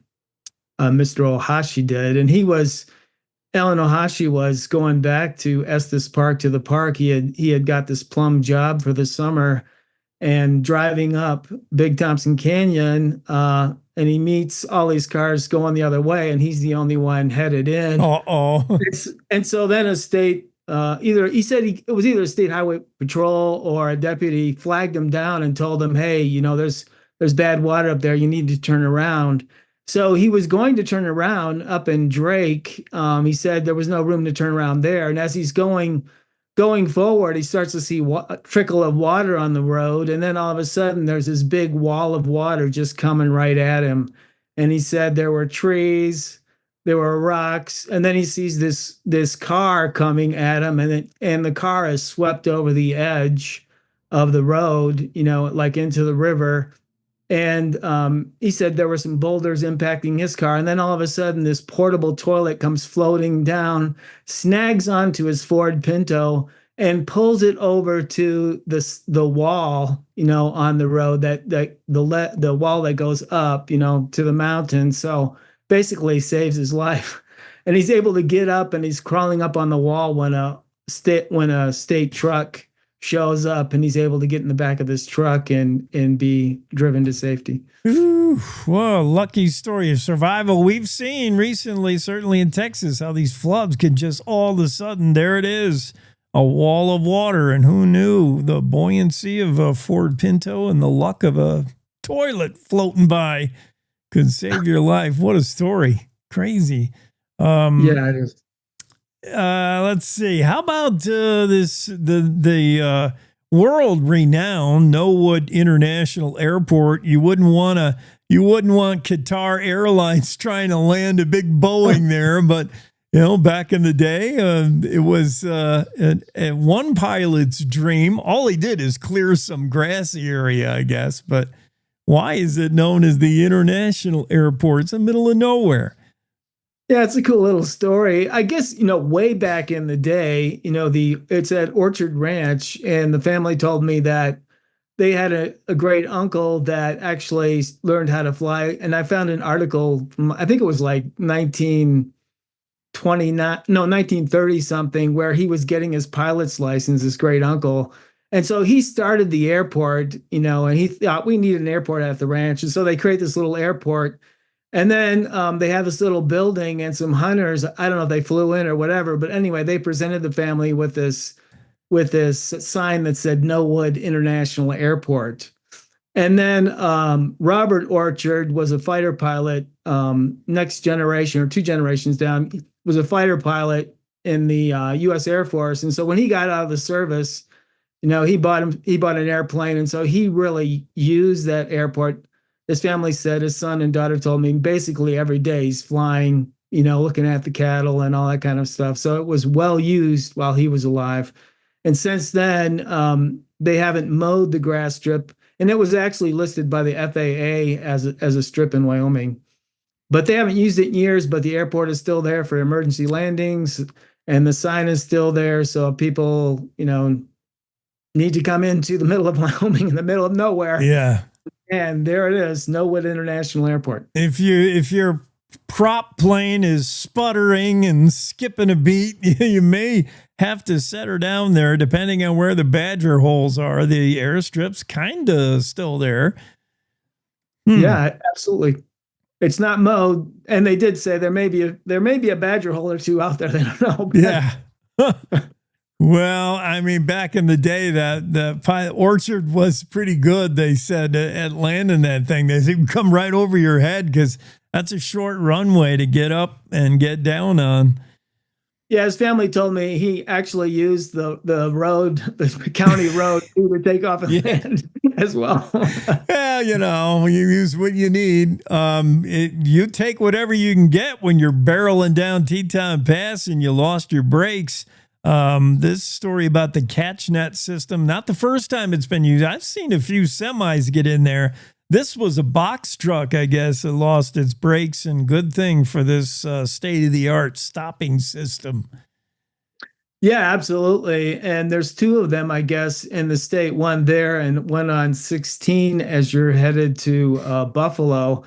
But yeah, kind of an interesting system, the way it's set up with these metal bands. And then you go through these, they said it's kind of like a jet landing on an aircraft carrier. There's these series of fences that are made out of metal that grab onto the truck, and it releases these bands that, basically depress the speed. And so depending on how fast you're going, you can go through so many fences. And I think Teton Pass had 8, if I remember the story. There was a lot of stories I wrote over the weekend, but yeah, so 7 or 8. So it can handle semis, big semis that are overloaded, or a box truck. Yeah, and I don't know why these now are suddenly more favorable than the old school. A lot of folks have seen that emergency truck ramp where you just drive into sand basically and you kind of go uphill. Yeah, well, what I was told by the YDOT was that, those have to be on the other side of the roadway sometimes, go uphill. Like if you're coming down and there's a ledge to your right as you're going down, the only thing you can do is build one of those runaway truck things on the other side of the road going up the mountain, right? So then the truck would have to cross into the upcoming lane, and possibly hit a car as they're trying to get to the runaway. That makes sense. Yes. And I know I'm surprised that they must be getting better at getting them back up, because I know the first time this got used, it took them weeks to get this back functioning. This one, the box truck is probably not as heavy. He probably didn't break as many things, or you have to reset as many bands. But yeah, maybe they've gotten better at getting them back up and functional after they're used. But they've been used, a handful of times. And I don't know how guys even aim into it, because I'm coming down that pass and I've seen that. And I'm like, boy, if I was like out of control, I don't know if I would have the wherewithal to point myself into that thing. But good thing it's there, I guess. Wow. Yeah, there's actually kind of a cool video that YDOT put out of this when they tested it, of one of their guys in a plow truck that was fully loaded. He's got a helmet on, and he's heading into it, and as he goes through them, the truck is slammed over to the side a little bit, into the concrete wall. But he said, it wasn't that bad, as he's going through these fences at 60 miles an hour with a loaded truck, Let AI test that. I don't want to be the test dummy for that. Holy cow. Why is this cow upside down outside of Joe's drive-in liquor bar in Rock Springs? Well, that bar is called the Dive Bar, and actually won an award as a dive bar, I guess, back in the day. But it closed in March. But that cow was there because the Boy Scouts have a fundraiser every year that may make a ton of money on. They fund their whole troop for the whole year, and so it goes back several years. But this cow is part of a fundraiser, and that cow was the favorite of all the 200 and some cows that they put out in Rock Springs before the rodeo and the fair, and so this cow was in demand this year, even though the bar was closed. And so the Boy Scouts and the bar owner, who still owns the property, said, "Yeah, let's put it out." And so they put it out one last rodeo, and now someone has bought the cow. So I'm not sure if maybe this person will continue to put out the cow or not, but it was a favorite. People would get their photos taken with the cow, and it was like a community icon. Let's put it that way, I guess. Yeah. I don't know what it is about this cow, but I would totally buy it. Like, you could auction this thing off for, I would think, big money. I love this upside down cow. Oh, man. A bartender. Yeah, one of the bartenders, the bar owner told me that a bartender came up with that idea when they first started the fundraiser. Hey, let's put our cow upside down. And they were afraid that some people would be offended. There were a few people that were, but most of the people were not. They thought it was really and so, like I said, it's become a community standby. Or the fear that it would incite reverse cow tipping. People would try to put it back up on its feet or something. I don't know. That's pretty neat. Oh, yeah, you were busy, Dale. What a weekend. These are only some of Dale's stories. He had more. Dale Killingback joins us on the Cowboy State Daily Show. Dale, have a great Monday. Hey, you too, Jake. Thanks. We're going to take a quick break. We'll be right back with more. Don't go anywhere.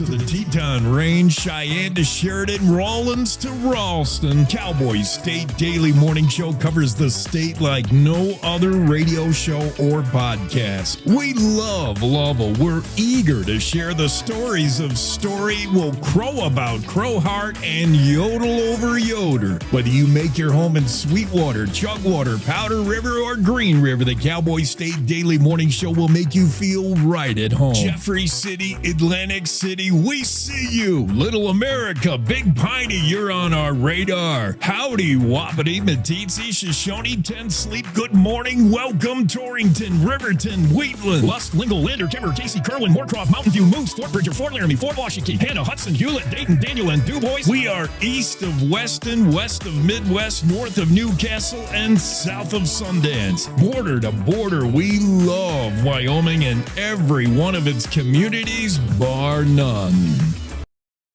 This is the Cowboy State Daily Radio Network. Meet Norm.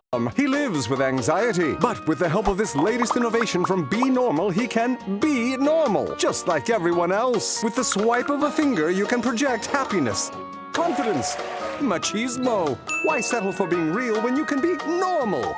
The Normal Maker. New from Be Normal. This item doesn't really work because there's no such thing as normal. We're all different. What we like, how our brains work. In fact, 1 in 5 of us live with mental illness. Don't filter who you are. Start by talking to someone you trust. And remember, there is no normal. Nestled between Casper Mountain and the North Platte River, you'll find the heart of Wyoming. With a bustling downtown centered around our outdoor haven, Casper is for adventurers, freedom seekers, and rule breakers who find beauty off the beaten path. So a touchable history, a vibrant community, and uninterrupted outdoor recreation define your travel itinerary.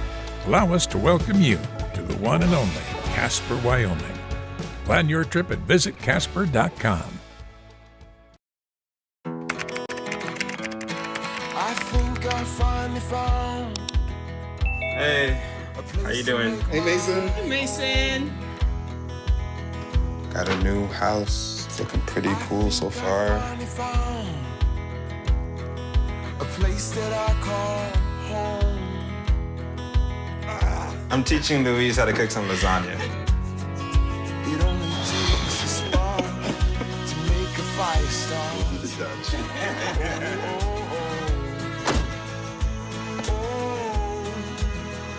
Thank you. Study, please.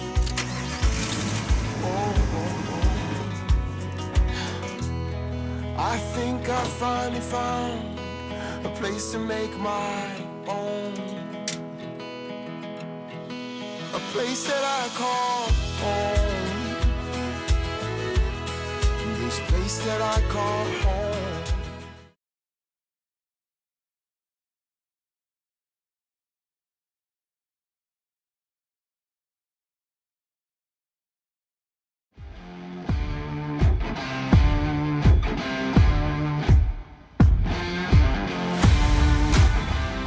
Cowboy State Daily Show with Jake continues, and so does Cheyenne Frontier Days. You probably know that already, though. This, joining the conversation, is, we're just going to call him not Jason Bain. What happened to Jason? Well, we get Garrett, I guess. Garrett Yerrigan? Garrett, who are you? I am. I kind of wear two hats at the Cheyenne Frontier Days. I am not only the rodeo announcer every afternoon, but I'm also honored to be the production manager for the first ever Extreme Bulls Tour event that happens tonight and tomorrow, part of Frontier Nights. Let's talk about that first, because I saw on the website it's all about bulls. Right. People love the bull. That's why most rodeos, they starting in with a bull riding. It's the most dangerous, most exciting 8 seconds. But I think we know, many of us rodeo-minded know that for a few years there, the PRCA, you know, when professional bull riding came along, the PBR, all the best bull riders went there, and suddenly in a PRCA rodeo, there was nobody could ride a bull, and you know, that's evened out a little better. But now, what is Cheyenne Frontier Days? What is CFD doing to acknowledge there is a PBR? There is Extreme Bulls. There are other programs where you can see the best bull riders and the best bulls matched up. Yeah, I mean, I think we're really showing our strength and commitment to the best bull riders in the world in rodeo. You know, we're not going to dance around the fact that we did have a long relationship with the professional bull riders and wish them the best in their future endeavors. But just looked at something new. We wanted to bring a new format to the fans that was a very simple, easy to follow format. You know, we're going to watch the top 40 bull riders in professional rodeo. They'll get on one bull tonight. They'll get on a second bull tonight. The highest combined total on 2 rides is going to be the champion. It's going to be, like I said, very simple to follow. It's going to be a fast-paced, energized performance. You know, we don't have the restrictions of television with commercial breaks and those kind of things. So it'll be a lot more fast-paced, you know, high adrenaline show than maybe we've seen in some years. But again, we're very excited about our future. Tonight, you're going to watch guys like Stetson Wright, you know, kind of the Superman of rodeo nowadays, 8 world championships. You're going to watch Wasey Shala, who's the #1 ranked bull rider in the world because he just won the Calgary Stampede. He just won the California Rodeo in Salinas. Kai Hamilton, 2023 world champion, is out in the field tonight. Trey Kimsey, Roscoe Jarbo. I mean, like I said, there's 40 guys, and they're all NFR caliber bull riders. And I think it's exciting. So much so that our theme this year, you know, last year was the year of the cowgirl. This year is the year of the bull. And we're just furthering and strengthening our commitment to not just bull riding specifically, but rodeo and its history. And, you know, we've got 2 amazing announcers that are going to come in tonight. Andy Stewart, who was a voice here of CFD for many years, and Bob Tolman, the Pro Rodeo Hall of Famer and legend rodeo announcer, is going to be here tonight to call the action. So to get to hear his voice on Frontier Park is just going to add to the history and the grandeur of this event. And we're very, very excited. There's just a handful of tickets left. So for anybody that's listening and have not got your tickets left, get them at cfdrodeo.com. I promise you, you will not want to miss these nights of bull riding. Yeah, you sold me. It's Stetson and Wasey. That's all I need to know, man. We're talking to Garrett with Cheyenne Frontier Days. You mentioned the energy and the pace. If you read Cowboy State Daily, we had a couple articles about outsiders, those people from back east watching rodeo, and they love it maybe as much or more than we do in Wyoming, because you just can't get this stuff in New York. And they did mention one of the things is that it was just nonstop action, like bam, bam, bam. You get one rider throwed and the next guy's coming out the chute, man. You keep it moving. Yeah, the pace of play is something that we're pretty excited about what's coming with this format. For those of you that have attended the rodeo, Smith Pro Rodeos is our rodeo producer and stock contractor, and he and his team do a phenomenal job of a fast pace of play, as I like to call it. And, we're going to expect that same thing for the bull riding. So there's not going to be a moment to look at your cell phone or get up and run to the restroom unless it's between sections. So it's going to be 40 bull rides that you're going to want to make sure you're in your seat for every time. And to your point, I used to work at a lot of events in the Eastern United States, and it is more of a novelty out there. It's not on every street corner like it is here. And, you're blessed in Wyoming to have a rodeo, just about everywhere, and you get that opportunity to be exposed to it. But the folks from New York and Pennsylvania and Ohio and, up through the 13 colonies, they don't have it every weekend on every street corner. So when they do get a chance to absorb it, they take full advantage of it. And I know CFD brings in a lot of fans from all over the world. And we're so excited to welcome those first timers right here to Frontier Park. All over the world, including the Down Under. Last year was the year of the cowgirl, still the year of the cowgirl. Who's that Australian girl? Women riding rough stock? Are you kidding me? That Tup? Come on. Tup Forge, from representing Australia, was a part of the Women's Ranch Bronc Riding Championships that concluded yesterday. And they are cowgirl tough. There is no doubt about that. And it's cool for those ladies because there's 4 countries represented: United States, Canada, Mexico, and Australia. And so they're not only riding for themselves, they're riding for their country. They're Olympians in some way, shape, and form because they are riding with their nation's flag on their back. And last year it was a Team U.S. cowgirl that won, and this year the title goes to Australia. So congratulations to them. I know Tup was very, very honored to win it. Like I said, not just for herself, but for her country. Hey, let's address the elephant in the room right now, Garrett. No CEOs are harmed in the making of the CFD kiss cam. Is that correct? That is correct. And I may be touching on hot water, but every day when I've introduced the kiss cam, I've made sure to say this is no Coldplay concert, but it is time for the kiss cam.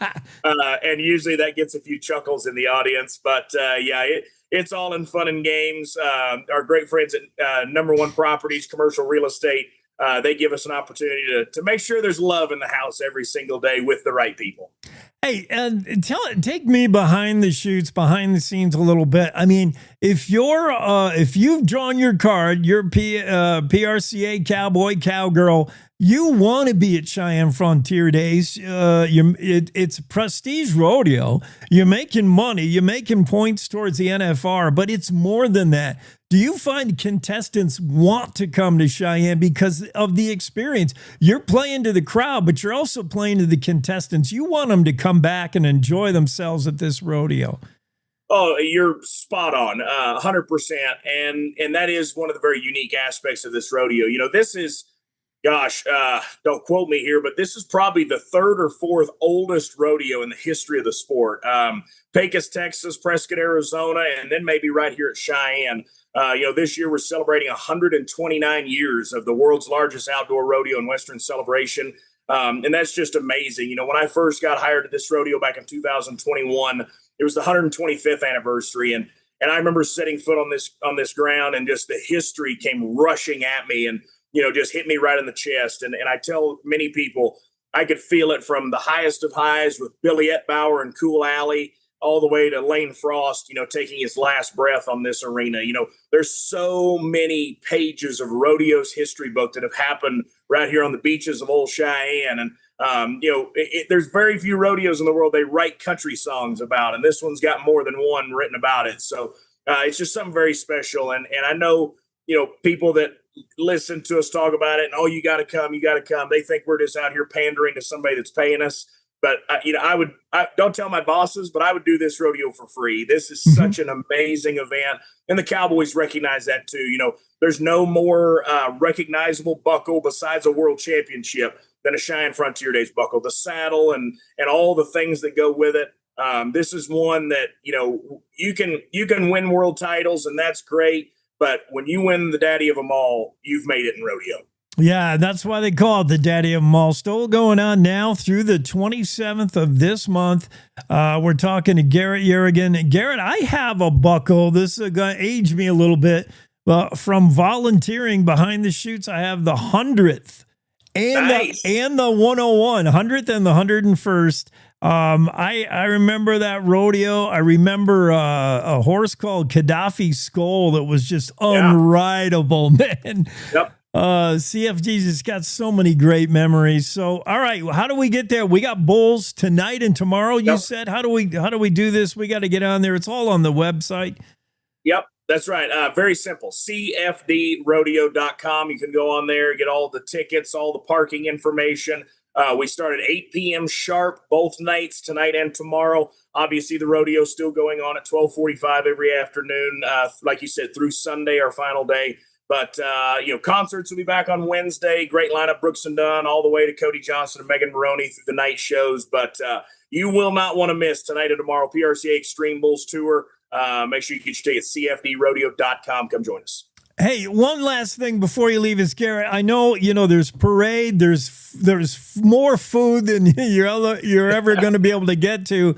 There's the night entertainment. There's a whole lot of other things that have been added on to make this truly a family event, a 10-day event. But I love the focus has never wavered. It's been rodeo-centric. It's the rodeo is what we're going to. And I love that the focus has always been on rodeo.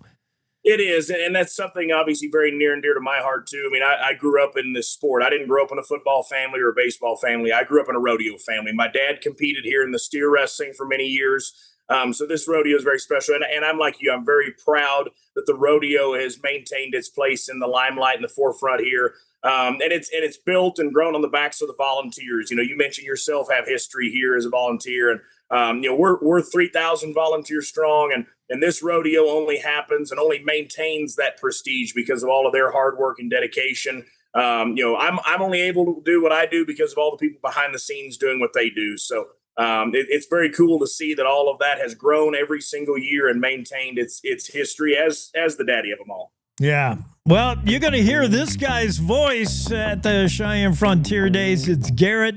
He gets paid gobs of money to be up in the crow's nest. Although he would do it for nothing. Shh, don't tell anyone. Yeah, don't tell my bosses. Garrett, thanks for stepping in with us. Go get your pancakes, man.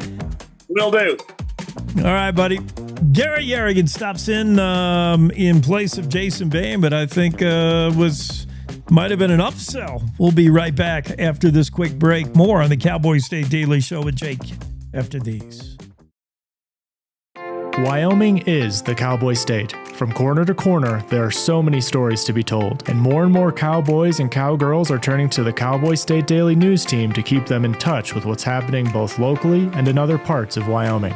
I'm Riley Strand, videographer and production assistant for Cowboy State Daily Video News. We're proud to bring the most important stories to our viewers every day. The stories that start conversations, the stories that make us laugh, the stories that make us think. Our experienced journalists at Cowboy State Daily are crisscrossing the state every day, talking to those who know the news best. Every day, host Wendy Core and I talk to the reporters who are covering the topics, issues, and people that are important to Wyomingites. And in our daily newscast, we bring you those stories. Tune into the Cowboy State Daily Video Newscast every morning, only on CowboyStateDaily.com. You're listening to the Cowboy State Daily Radio Network. Wyoming is a place of unlimited potential, a place that inspires us to dream. Since 2014, Wyo Lotto has given back over $180 million to our great state through transfers, winnings, commissions, and more. Dollars that have gone directly into your cities, towns, and counties. Dollars that have changed lives and set dreams in motion. Thank you, Wyoming, for a legendary 10 years. We can't wait to dream up what's next.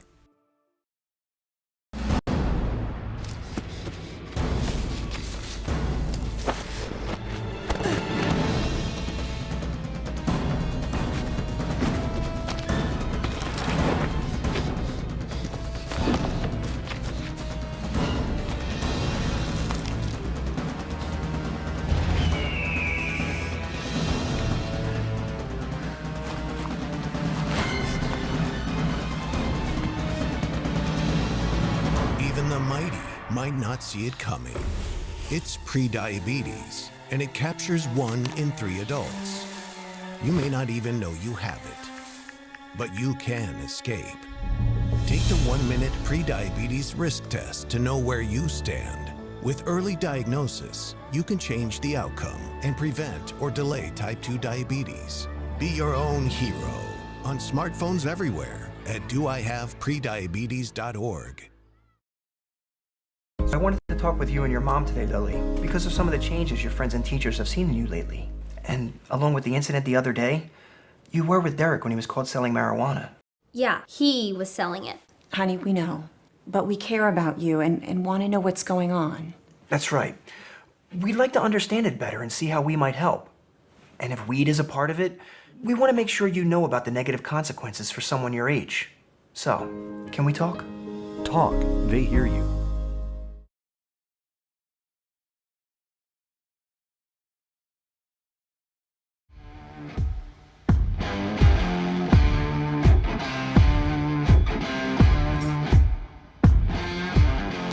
Cowboy State Daily Show with Jake. I was, during the break, trying to find my Cheyenne Frontier Day belt buckle from 1996, which was the 100th.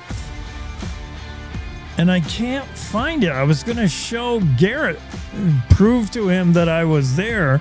I found the 101st buckle that I got for being a volunteer, but I couldn't find the 100th. Now I'm worried. I hope I didn't lose it.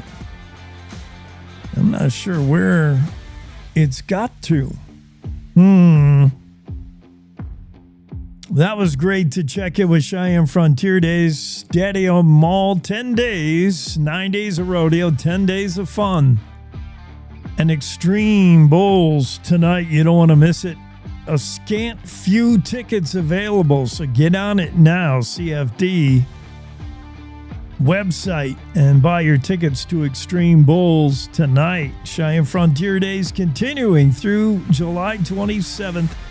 Daddy of Mall since 1897. We've been rodeoing, the largest outdoor rodeo in the world, y'all.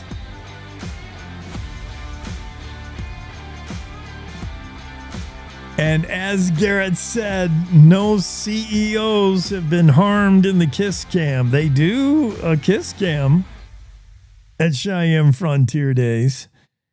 But a different, so far there has not been any, hanky-panky. Renee Jean has a story about some world-famous bronze sculptures that you may not know. Few outside of the art world probably recognize that these bronzes come from Lander. Lander's Eagle Bronze Foundry is where some of these bronzes were created. You can see these pieces of work all across the United States. For instance, there are 70 total larger-than-life, 6-foot-tall longhorn steers in Dallas. And I'm looking at photos of that now. Really impressive piece of, I guess you would call it a piece of artwork. Like 70 total bronzes of longhorn steers. There's also a lot of other works. The Hope Monument, created 25 years ago. There's all kinds of bronze works all over the country, and they all come from, if you didn't know, Beverly and Monty Paddleford, who started the Eagle Bronze Foundry back in 1985. They originally were just doing it as a favor to Beverly's dad. It was going to be maybe 1 or 2 years, but look at them now. The latest of their creations for the Lander-based business is a life-size bronze cast of Beverly's Hope Monument. It toured Italy last year before being placed in a small town of Loreto in northeastern Italy. The place was part of the 2025 Jubilee Year of Hope.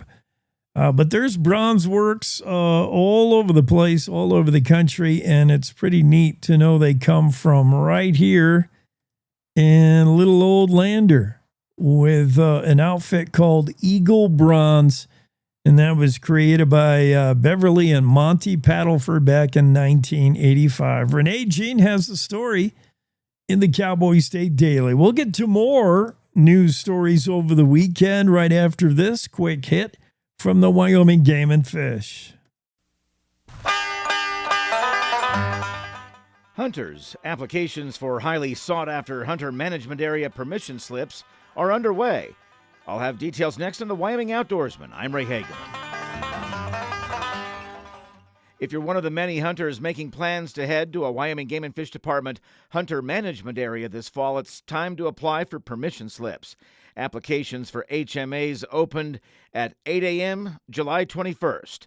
A successful hunting season begins long before heading afield.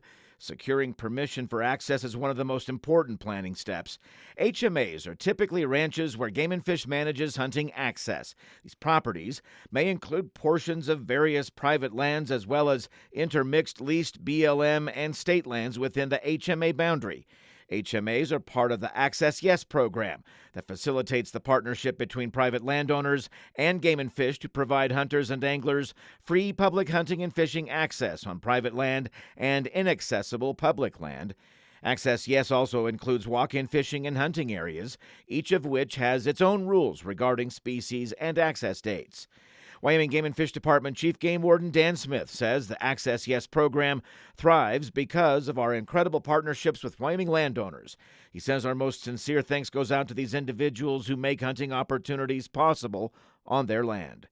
Now, to obtain access to an HMA, each hunter must apply online and obtain a printed permission slip.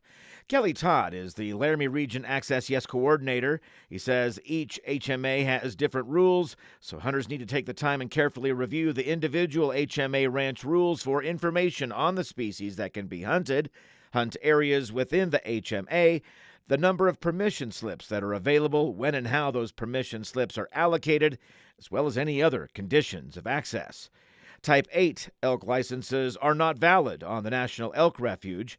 Type 8 licenses are unlimited in number and offered to hunters to address specific elk population issues in a portion of the state. Failure to comply with HMA ranch rules is a violation of Game and Fish Commission regulations, and it may result in fines, the termination of access privileges, and/or other legal penalties.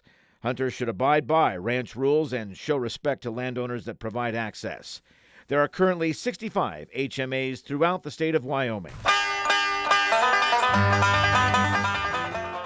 This has been the Wyoming Outdoorsman, brought to you by the Wyoming Game and Fish Department. Thanks for listening. I'm Ray Hageman. Cowboy State Daily Morning Show with Jake. Now, back to the show. Yeah, thank you, Ray. Back to it on the Cowboy State Daily Show. More on the sort of theme of Wyoming Game and Fish. There's one cheeky fox that's building a shoe store, I guess. One cheeky fox making off with people's shoes in Grand Teton National Park. I saw this sign up on a board at Lizard Creek Campground, and I guess I'm not surprised. The Mark Hines has also seen the sign and has now written a story about this. On this signboard kiosk at Lizard Creek Campground, you see the usual things. There'll be a poster up there about, what are the daily hours, quiet time after 10, generators. You can run your generators from 8 in the morning till 8 at night, campground rules, etc. And then you'll see a wanted poster for grand theft footwear and a picture of a fox holding a shoe in his mouth And then one of those things you see on many work sites where it says this many days since our last incident, our last injury report or whatever. They have this many days since the last lost shoe believed to be the work of this cheeky little fox, this sly fox, which has now become the most wanted criminal in Grand Teton National Park, at least in the Lizard Creek campground area. This fox has racked up a total of at least 32 shoes that have gone missing. You put your shoes out at night and you go into your tent or your RV, and in the morning, one of your shoes is missing. What's going on? Why is the fox really doing this? The thievery first reported by the Jackson Hole News and Guide. It's been prolific enough that National Park Service has now put up posters with the message, "Wanted for grand theft footwear," with an illustration of the fox and a shoe. Speculation from wildlife managers, perhaps they're bringing the shoes back to their pups as toys of some kind to chew on. Canines have been known to carry strange things back to a den for foxes, they're kits, for the kits to play with and chew on. But yeah, right now, if you camp in the Lizard Creek campground area, beware the shoe-stealing fox. Is it the work of one fox? 32 shoes. That might be more than one fox at work. Mark Hines also has this story about fishing practices, and this could be anywhere, but in particular the North Platte River, a prized blue ribbon fishing stream, this area. People more and more have been getting really bad with their catch and release practices, and a lot of fish, an estimated 1 in 4 or 1 in 5 fish is maimed or killed by careless, reckless, or just uninformed anglers who are just not careful enough with their catch and release. If your intent is to sport fish, if you're already at your limit, you're just catching and releasing the fish. People, for the most part, got to be more careful with their practice of catch and release. And what authorities are finding is fish that are just maimed, particularly by barbed hooks. If you're using treble hook or barbs on your hook, you're really going to have a tough time getting the hook out of a fish's mouth, out of a trout's mouth. We heard last week we had our favorite fly fisherman, Abby Royce, on the show, and Abby said she does what a lot of anglers do to make it more fair and sporting, and to help the general welfare of trout. She files down the barbs on her hooks. For those of you who are not avid fishermen, you can think of a fishing hook, the curled hook, and then there are barbs on many hooks that make it hard for the fish to get loose, that lure will really take hold. But when it comes to trout, the easier it is to catch them because of the barbs, the harder it is to release them. And many anglers will file down the barbs and just see if they can't catch a fish without them. It makes for a better fishing experience, certainly for the trout. Wyoming Game and Fish has banned barbed hooks in some stretches of waterways, including blue ribbon trout fisheries on the North Platte River. Only barbless hooks will be allowed. Game and Fish personnel will be out there checking. And, it's not a bad idea to just make that a general practice. The ban takes effect January 1st, 2026. fishing guide Teton told Cowboy State Daily it's a welcome change, long overdue. He said that hook scarring, injuries suffered by fish caught on barbed hooks then released, have gotten out of hand. And he says what a lot of people have been saying, that just the general practice of many anglers with their catch and release has been poor and in need of improvement. And it could begin and end with just the barbed hooks and getting rid of them. It's probably not a bad idea to see them eliminated everywhere in Wyoming. It's just a bad idea. Alaska Airlines might be circling the drain. They had a complete grounding of all flights the other day. Nothing took off or landed for Alaska Airlines. They're not saying what caused it. They're just saying an IT outage resulted in a temporary system-wide ground stop for Alaska Airlines. Alaska's really, the latest news from Alaska Airlines makes me think that they may not be long for this world. I don't know. We're not long for this morning. We're out of time here on this Monday. Appreciate you spending time with us. It's the Cowboy State Daily Show with Jake. We'll see you again tomorrow, same time. Meanwhile, everybody, have a great Monday.